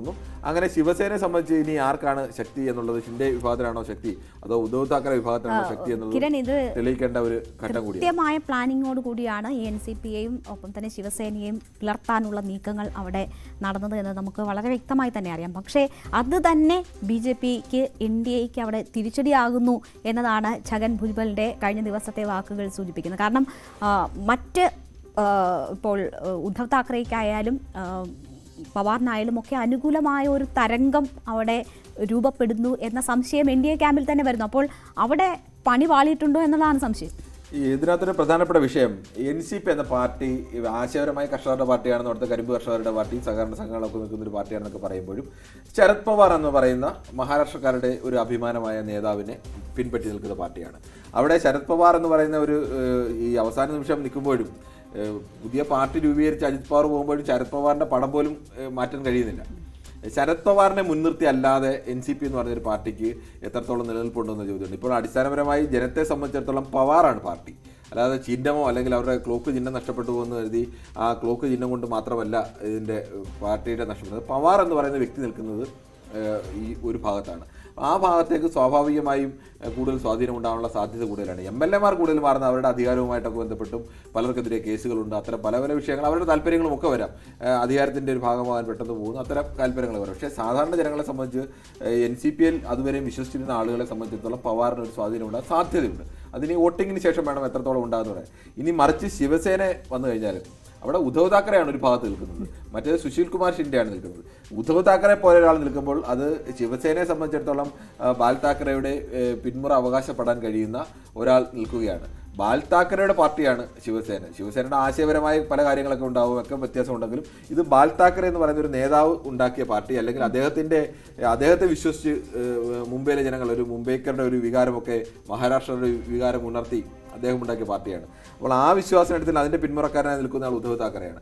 സ്വാഭാവികമായും ഉദ്ധവ് താക്കറെയും ശരത് പവാറിനും വിഷമുണ്ടാകുകയും അല്ലെങ്കിൽ അവർക്ക് നേരെ ഉണ്ടാകുന്ന ആക്രമണങ്ങളോട് ഒരു തിരിച്ചടി ഒരു പരിധിവരെ ഉണ്ടാകാനുള്ള സാധ്യതയുണ്ട്. പക്ഷെ അത് എത്രത്തോളം ഈ BJP സഖ്യത്തെ അല്ലെങ്കിൽ BJPക്ക് തളർത്തും അല്ലെങ്കിൽ അവരെ പരാജയപ്പെടുത്തി വിജയിക്കാൻ കഴിയുമോ എന്നതൊക്കെ കാത്തിരുന്ന് കാണേണ്ടത് കാര്യമാണ്. തെരഞ്ഞെടുപ്പിന്റെ ഇവിടെ കിരൺ, നമ്മൾ പല നിയമസഭാ തെരഞ്ഞെടുപ്പുകളിലും ഉയർന്നു കേട്ടിട്ടുള്ള ഒരു പ്രയോഗമാണ് ഡബിൾ എഞ്ചിൻ സർക്കാർ. നിങ്ങൾ കേന്ദ്രം BJP ഭരിക്കുമ്പോൾ, NDA ഭരിക്കുമ്പോൾ സംസ്ഥാനത്തും അത് ഡബിൾ എഞ്ചിൻ ആക്കണമെങ്കിൽ ഞങ്ങൾ വോട്ട് ചെയ്യണം എന്ന, അതെ, സംസ്ഥാനത്തും BJP വരണം, അവിടെ വോട്ട് ചെയ്യണം എന്ന ആഹ്വാനം. പക്ഷേ ഈ ലോക്സഭാ തെരഞ്ഞെടുപ്പ് വരുമ്പോൾ അത് മറ്റൊരു തരത്തിൽ പ്രതിഫലിക്കുക, ഇരട്ട ഭരണവിരുദ്ധ വികാരം നേരിടേണ്ടി വരുന്ന ഒരു സാഹചര്യം സൃഷ്ടിക്കും. അങ്ങനെ നോക്കുകയാണെങ്കിൽ മഹാരാഷ്ട്ര അങ്ങനെ ഒരു സംസ്ഥാനമാണ്, അവിടെ NDA ഭരണത്തിലിരിക്കുന്ന സംസ്ഥാനമാണ്. അപ്പോൾ സംസ്ഥാന സർക്കാരിനെതിരായ വിരുദ്ധമായ വികാരം അവിടെ ഉണ്ടാകാം. അത് കേന്ദ്ര സർക്കാരിനെതിരെ ഉള്ള വികാരവും ഒരുമിച്ച് അലയടിക്കാൻ ഇടവരുന്ന സാഹചര്യമാകുമ്പോൾ അത് ഇന്ത്യ മുന്നണി വലിയ പ്രതീക്ഷയോടെ കാണുന്നുണ്ട്. അത് സ്വാഭാവികമാണ് രേണുക. അതിനകത്തൊരു പ്രധാനപ്പെട്ട വിഷയം, ഈ പുതിയ സർക്കാർ വരുമ്പോഴും ആ സർക്കാരിനെ ആദ്യം ശിവസേന പിളർത്തുന്നു, അതിനുശേഷം NCPയും കൂടി പിളർത്തുന്നു. ശിവസേനയ്ക്ക് അങ്ങനെ ഒരു മേൽക്കൈ വേണ്ട, അങ്ങനെ ഒരു അധികാരത്തിലൊരു മേൽക്കൈ വേണ്ട എന്ന് അവർ തീരുമാനിക്കുന്നു. NCPയെ കൂടി പിളർത്തിക്കുമ്പോൾ സ്വാഭാവികമായും ഷിൻഡെ വിഭാഗത്തിനുള്ള ഒരു ബാർഗനിങ് പവർ കുറയുന്നു. ഈ ഷിൻഡെ വിഭാഗത്തിൽ നിൽക്കുന്നവരായാലും അജിത് പവാർ വിഭാഗത്തിൽ നിൽക്കുന്നവരായാലും അവർക്കും ഈ BJP മുന്നണിയിലെ ഭരണത്തോട് അവിടെ ഭരിക്കുന്ന ആ പിളർപ്പുണ്ടായിരുന്നില്ലെങ്കിൽ ഇന്ത്യ മുന്നണി നല്ല നേട്ടം അവിടെ ഉണ്ടാക്കുമായിരുന്നു, വലിയ നേട്ടം ഉണ്ടാക്കുമായിരുന്നു. BJPയെ സംബന്ധിച്ചിടത്തോളം അത് വലിയ നേട്ടം തന്നെയാണ്. അവർക്ക് അവിടുത്തെ പ്രധാനപ്പെട്ട 3 പാർട്ടികൾ ഒരു ഭാഗത്ത്, BJP ഒറ്റയ്ക്ക് മറുഭാഗത്ത് നിൽക്കുന്ന ഒരു വലിയ തിരിച്ചടി ഉണ്ടാകാൻ കഴിയുന്ന ഒരു അവസ്ഥയിൽ നിന്നും ഈ പാർട്ടികളെ പിളർത്തിക്കൊണ്ട് ഇങ്ങനെ ഒരു നീക്കം നടത്തിയത് BJPയുടെ സ്ട്രാറ്റജിക്കായ നീക്കം തന്നെയാണ്. അത് ഒരു മാസ്റ്റർ സ്ട്രൈക്ക് എന്ന് തന്നെ പറയണം. അതിൻ്റെ ഒരു നേട്ടം BJPക്ക് ഉണ്ടാകാൻ സാധ്യതയുണ്ട്. പക്ഷേ ഇതെല്ലാം പറയുമ്പോഴും ആ പിളർത്തലിൻ്റെ രീതിയോട് സാധാരണ ജനങ്ങൾ ഏത് തരത്തിൽ പ്രതികരിക്കും, അതിൻ്റെ ധാർമ്മികത അടക്കമുള്ള വിഷയങ്ങളിലേക്ക് വരുമ്പോൾ അത് വോട്ടിങ്ങിനെ ചിലപ്പോൾ ബാധിക്കാൻ സാധ്യതയുള്ള വിഷയമാണ്. മറ്റൊന്ന് ഈ മറാഠ സംവരണം ഉൾപ്പെടെയുള്ള വിഷയങ്ങളെല്ലാം സജീവമായ ചർച്ചയായി തന്നെ നിൽക്കുകയാണ്. എന്തായാലും നമ്മുടെ സമയം അവസാനിക്കാൻ പോവുകയാണ്.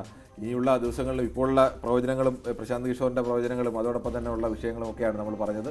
തെരഞ്ഞെടുപ്പാണ്. തെരഞ്ഞെടുപ്പിൽ ഇനിയും വിഷയങ്ങൾ മാറിമറിയാൻ അധിക സമയമൊന്നും വേണ്ട. ഒരു നേതാവിൻ്റെ വാക്കുവീഴ മുതൽ അല്ലെങ്കിൽ ബോധപൂർവ്വം സൃഷ്ടിക്കുന്ന ഒരു പ്രസ്താവന വരെ എന്തും തെരഞ്ഞെടുപ്പിന്റെ വിജയപരാജയങ്ങളെ ഓരോ ദിവസവും അജണ്ടകൾ മാറി മറിയുന്നത് നമ്മൾ കാണുകയാണ്. അപ്പോൾ നാളത്തെ ചർച്ചാ വിഷയങ്ങൾ തെരഞ്ഞെടുപ്പുമായി ബന്ധപ്പെട്ടത് എന്താണ് എന്നറിയണമെങ്കിൽ പൊളിറ്റിക്കൽ ഗ്രാൻഡ് ഫിനാലെ കാണുക. ഇന്ന് പൊളിറ്റിക്കൽ ഗ്രാൻഡ് ഫിനാലെ ഇന്നിവിടെ പൂർണ്ണമാകുന്നു. നമസ്കാരം.